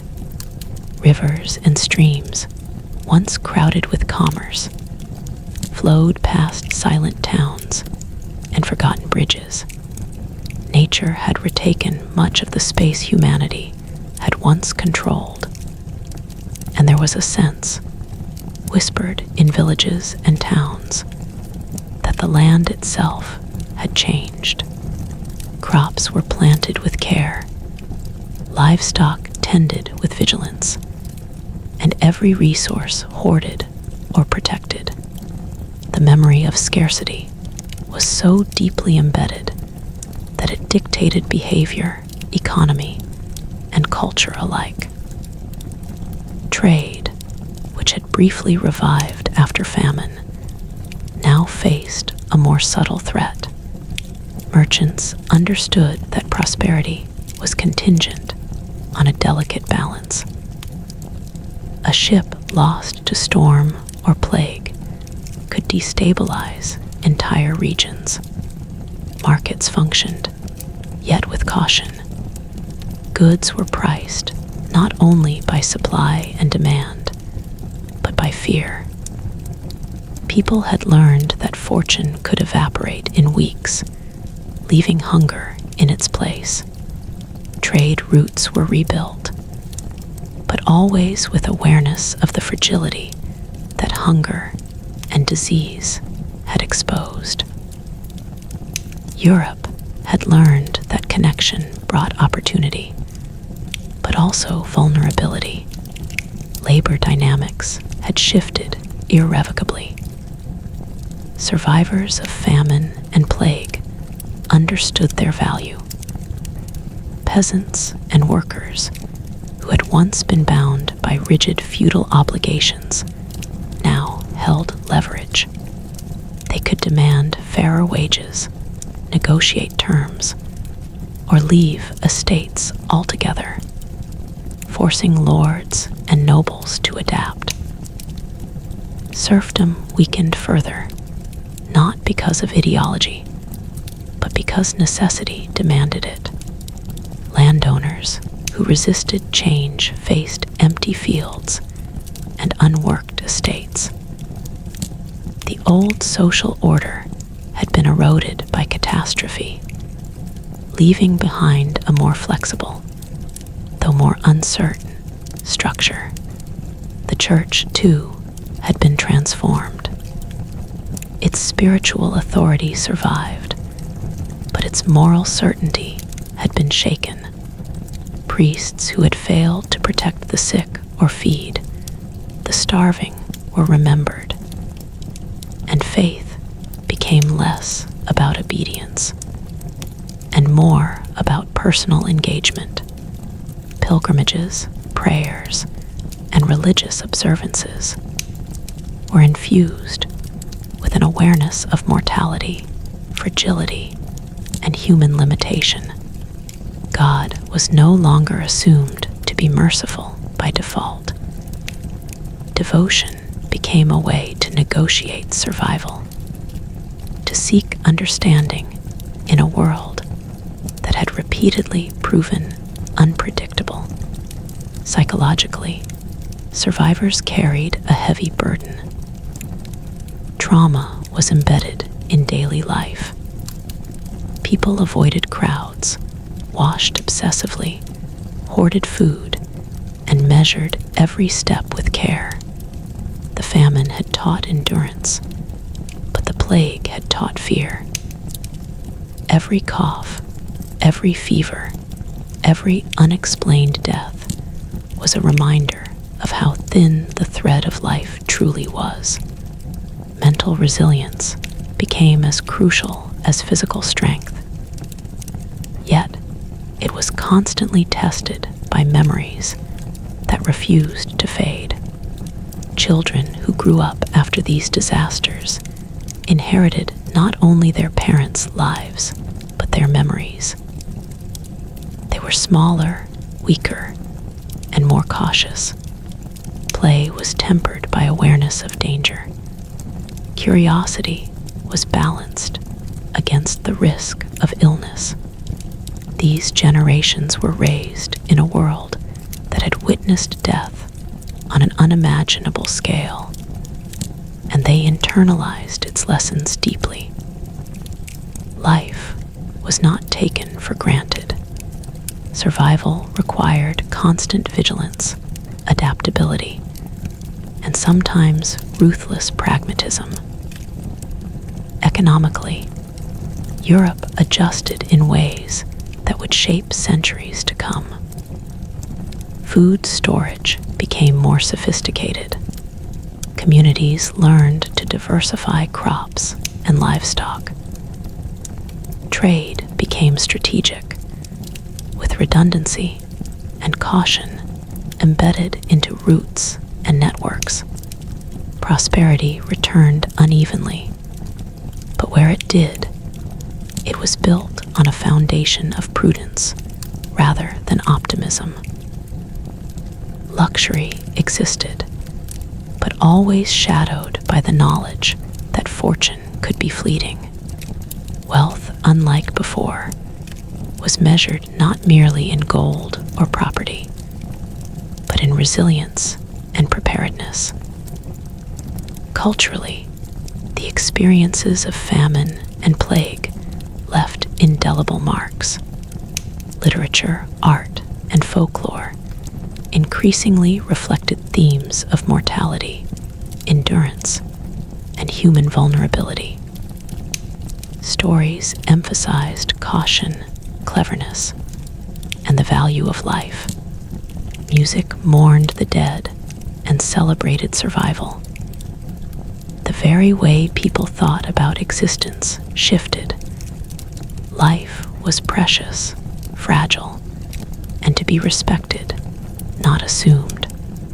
These cultural shifts preserved memory, embedding the lessons of catastrophe into the consciousness of future generations. Politically, power became more decentralized. Nobles who had survived both famine and plague learned that control required negotiation, not coercion. Kings depended on local authorities to manage populations that were smaller, more mobile, and increasingly aware of their own agency. Revolts and protests, once rare, became more common as laborers understood their value and demanded fair treatment. The balance of power had subtly shifted, a transformation born not of ideology, but of survival.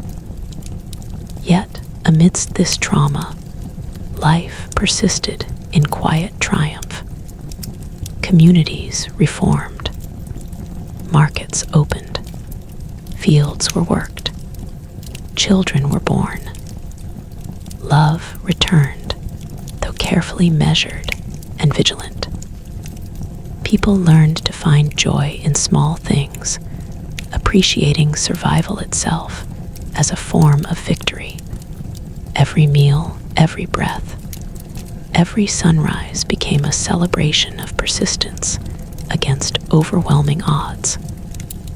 Europe was alive, scarred and wary, yet undeniably resilient. And so, a new Europe emerged, one forever altered by famine and plague, carrying in its soil, its people, and its culture the memory of suffering and survival. The lessons of the past shaped behavior, expectations, and social structures. People were smaller in number, wiser in fear, and more cautious in action. Authority was tempered by necessity. Faith was tested, but endured. The land, once scarred by human absence, slowly healed, reclaiming its bounty, yet always reminding its inhabitants of their fragility. The shadow of the Great Famine and the plague hung over Europe, shaping it in ways subtle and profound. Yet from this shadow, a continent rebuilt itself, wary but alive, cautious but enduring, haunted by the past but moving forward, forever changed by the lessons of survival in a world that had once seemed to abandon them completely.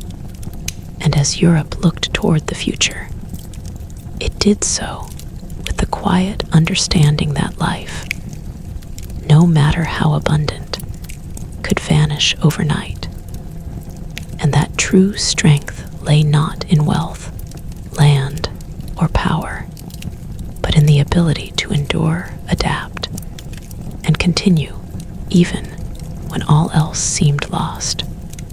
The generations that followed the Great Famine and the relentless waves of plague were born into a world profoundly changed, though they did not yet fully understand it. Europe, once bustling with life, now bore a quiet solemnity, as if the land itself remembered the suffering it had witnessed. People walked more carefully, spoke more cautiously, and looked to the skies with unease, as if anticipating disaster at every turn. Nature had reclaimed much of what humanity had once assumed was permanent, and the survivors, deeply aware of their fragility, treated every resource with an almost sacred respect. Every harvest was a miracle, every full granary a testament to endurance. In towns and cities, life continued with a careful, deliberate pace. Streets were quieter, narrower, often overgrown where neglect had taken root during the years of catastrophe. Buildings that had once housed bustling workshops now stood partially empty or in ruin. The noise of commerce had returned, but it carried a tension beneath it, a nervous energy that people could not shake. merchants, farmers, and laborers all understood that the abundance before the famine had been temporary, and the death that followed the plague had been sudden.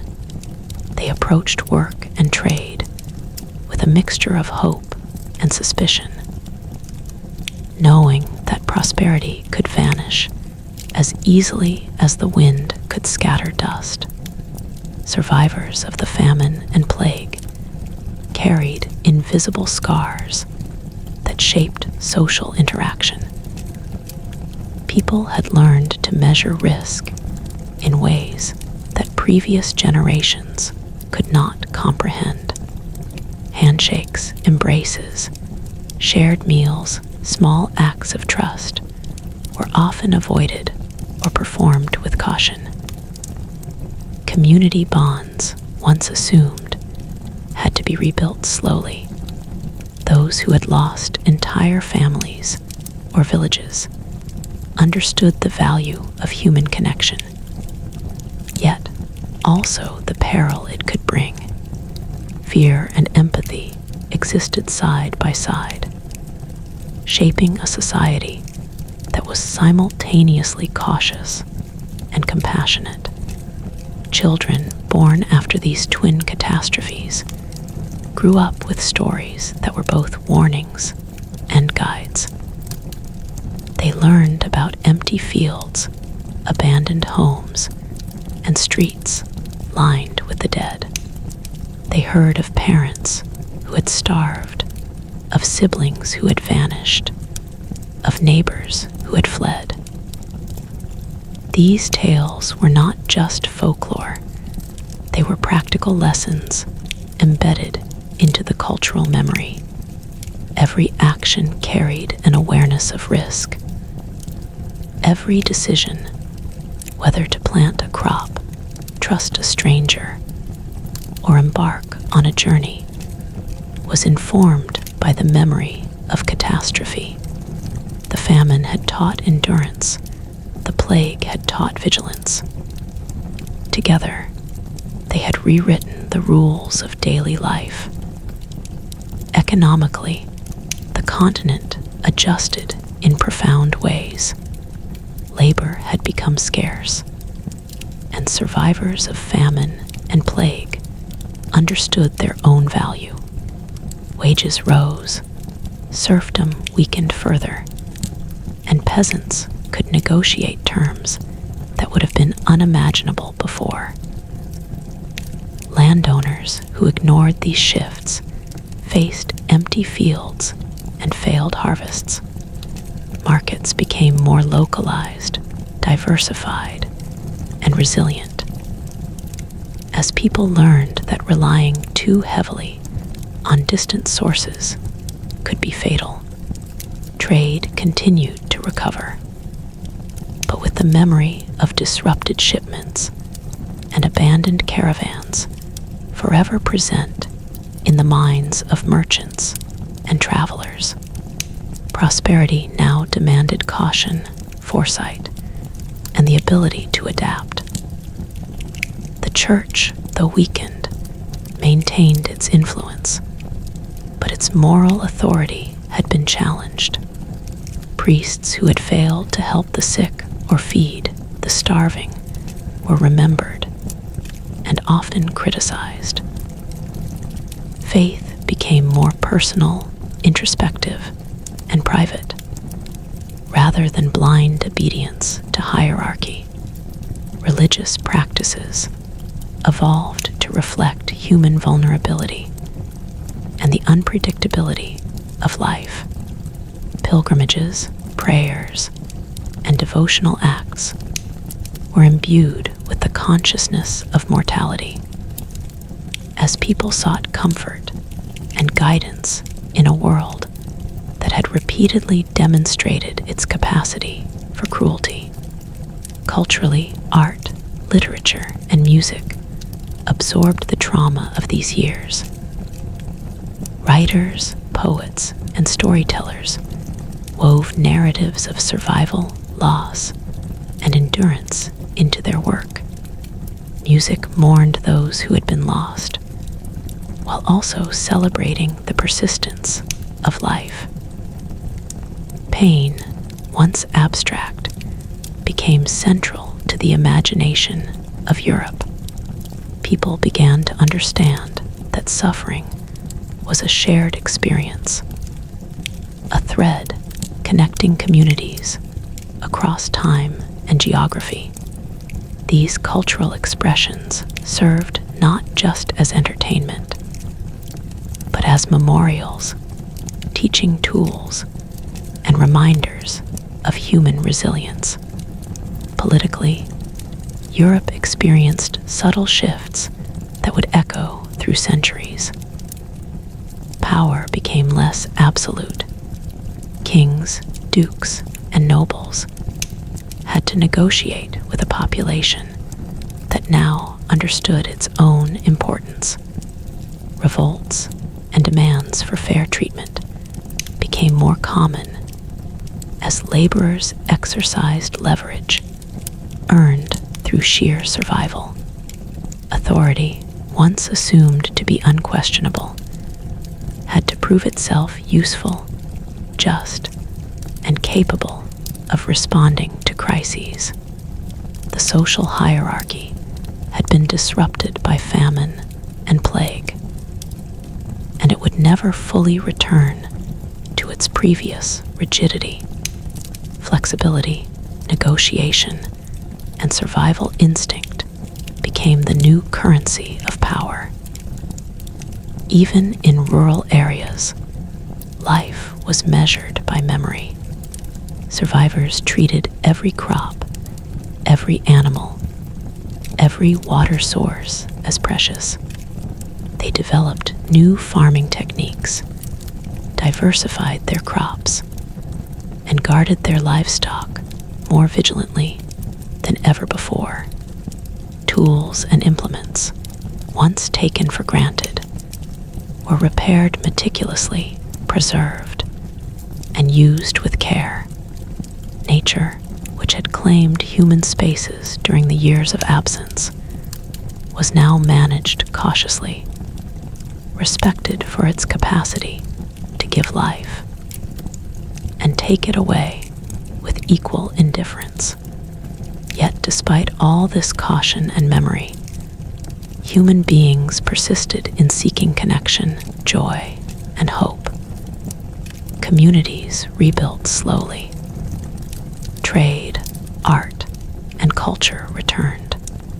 Families married, children were born, and towns resumed their rhythms, albeit quieter, slower, and more aware. Life, fragile as it was, continued.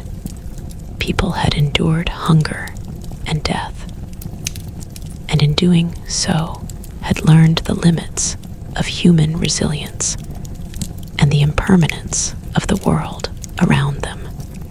The shadow of the great famine and plague remained ever present, a constant reminder of the fragility of life and the thin line between survival and annihilation.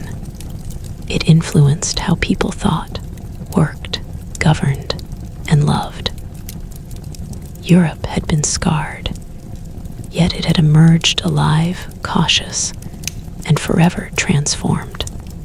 The lessons of endurance, vigilance, and memory would be passed down for generations, embedded into the very fabric of society. And even as Europe continued to rebuild, there was an unspoken understanding. Catastrophe could strike again at any moment. The soil, the skies, and even the people themselves bore the proof that life was never guaranteed. Survival was not simply the act of living. It was a careful negotiation with uncertainty, a constant awareness that the world could vanish beneath one's feet. Humanity had learned this lesson painfully, indelibly, and would carry it forward, shaping every action, thought, and decision in the years to come. Europe had survived the famine, endured the plague, and yet it was no longer the same continent. It was a world smaller in number, wiser in fear, and infinitely more aware of the fragility that underpins every aspect of existence. The shadow of those years would linger forever, guiding, shaping, and haunting the generations that followed. A silent teacher whose lessons were impossible to forget. By the time the 14th century drew toward its middle decades, Europe had become a continent profoundly reshaped by the twin catastrophes of famine and plague. The Great Famine of 1317 had stripped the land of life slowly, painfully, teaching its people to endure hunger with stoic determination. The plague, arriving later, had struck with sudden and indiscriminate force, teaching fear in its purest form, demanding vigilance, and testing the very limits of human resilience. The survivors carried these lessons in their bones, in their habits, in the stories whispered to children at night. Life had returned, but it was a life tempered by memory, a life that could no longer take safety, abundance, or health for granted. The psychological imprint of these years was perhaps the most enduring legacy. People learned to distrust certainty. Every rainfall, every frost, every strange illness was observed with cautious attention. Communities monitored each other not only for social compliance, but for health and survival. Rituals, festivals, and celebrations, which had once been carefree expressions of life, became tempered with prudence. The world was no longer assumed to be predictable or kind. Hope existed, but it was careful, measured, and fragile.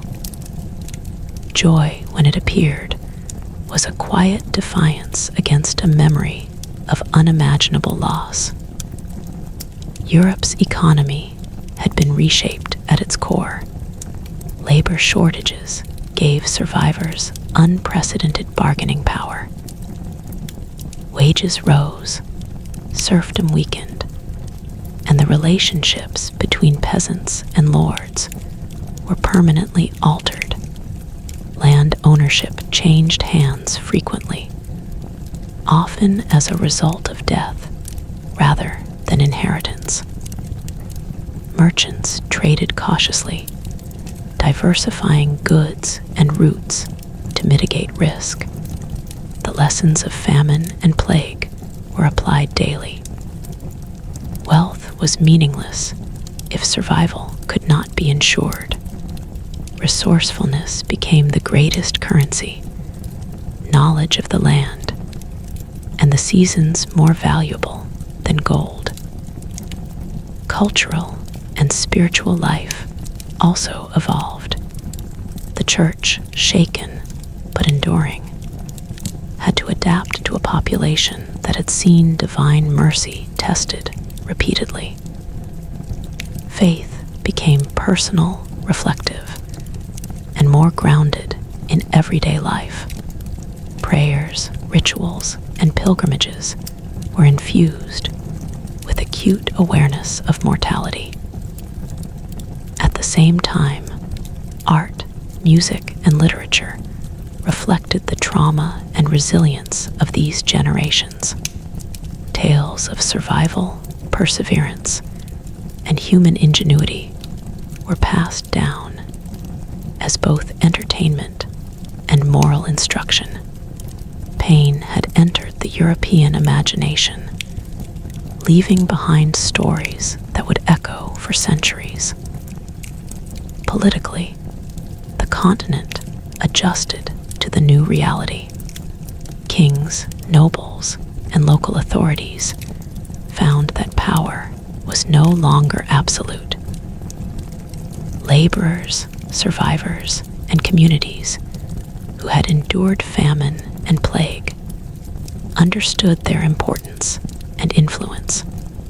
Revolts, negotiations, and demands for fair treatment became more common, subtly reshaping feudal structures.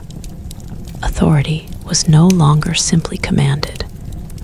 It had to be earned, maintained, and adapted to a population that had learned firsthand how fragile the old order could be.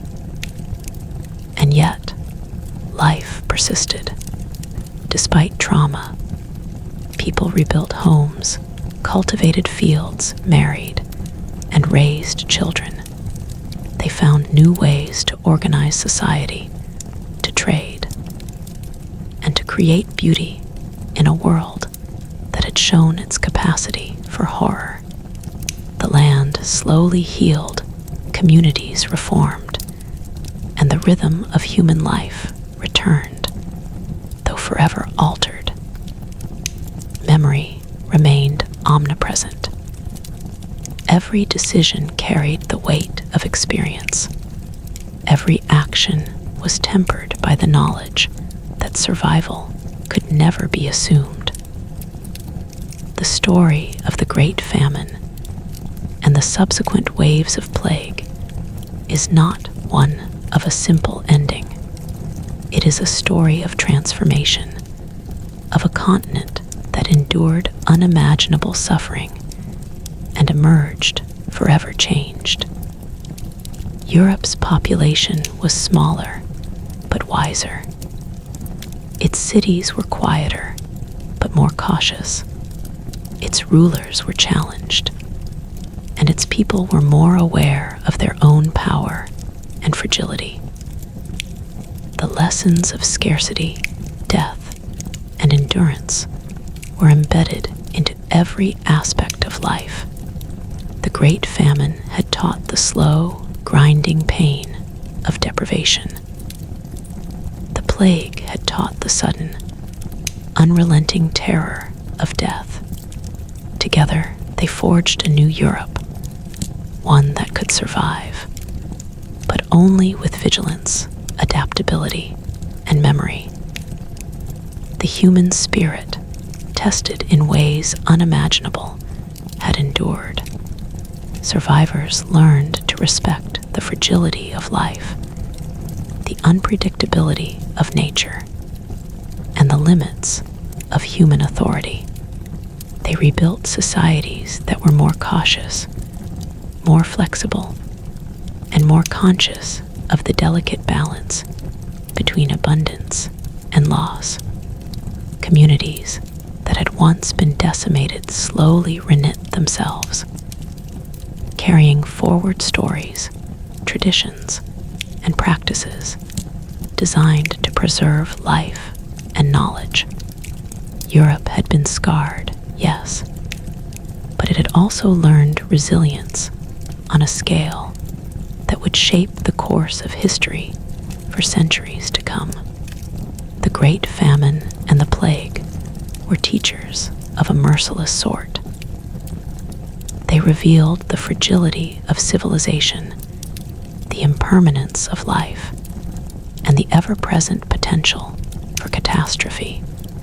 Yet in the shadow of these disasters, Europe discovered strength, adaptability, and the capacity to endure. Life continued, shaped forever by memory and loss. New generations grew up in a world that had learned its limits, aware of its vulnerability, and driven to survive despite it all. History remembers the famine as the first blow, and the plague as the force that followed.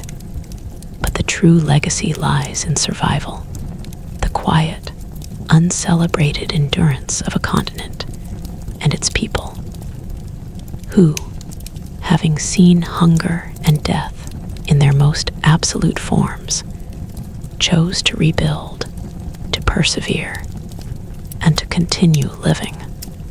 Europe would never be the same, but it had endured, proving that even in the face of overwhelming devastation, life finds a way to persist.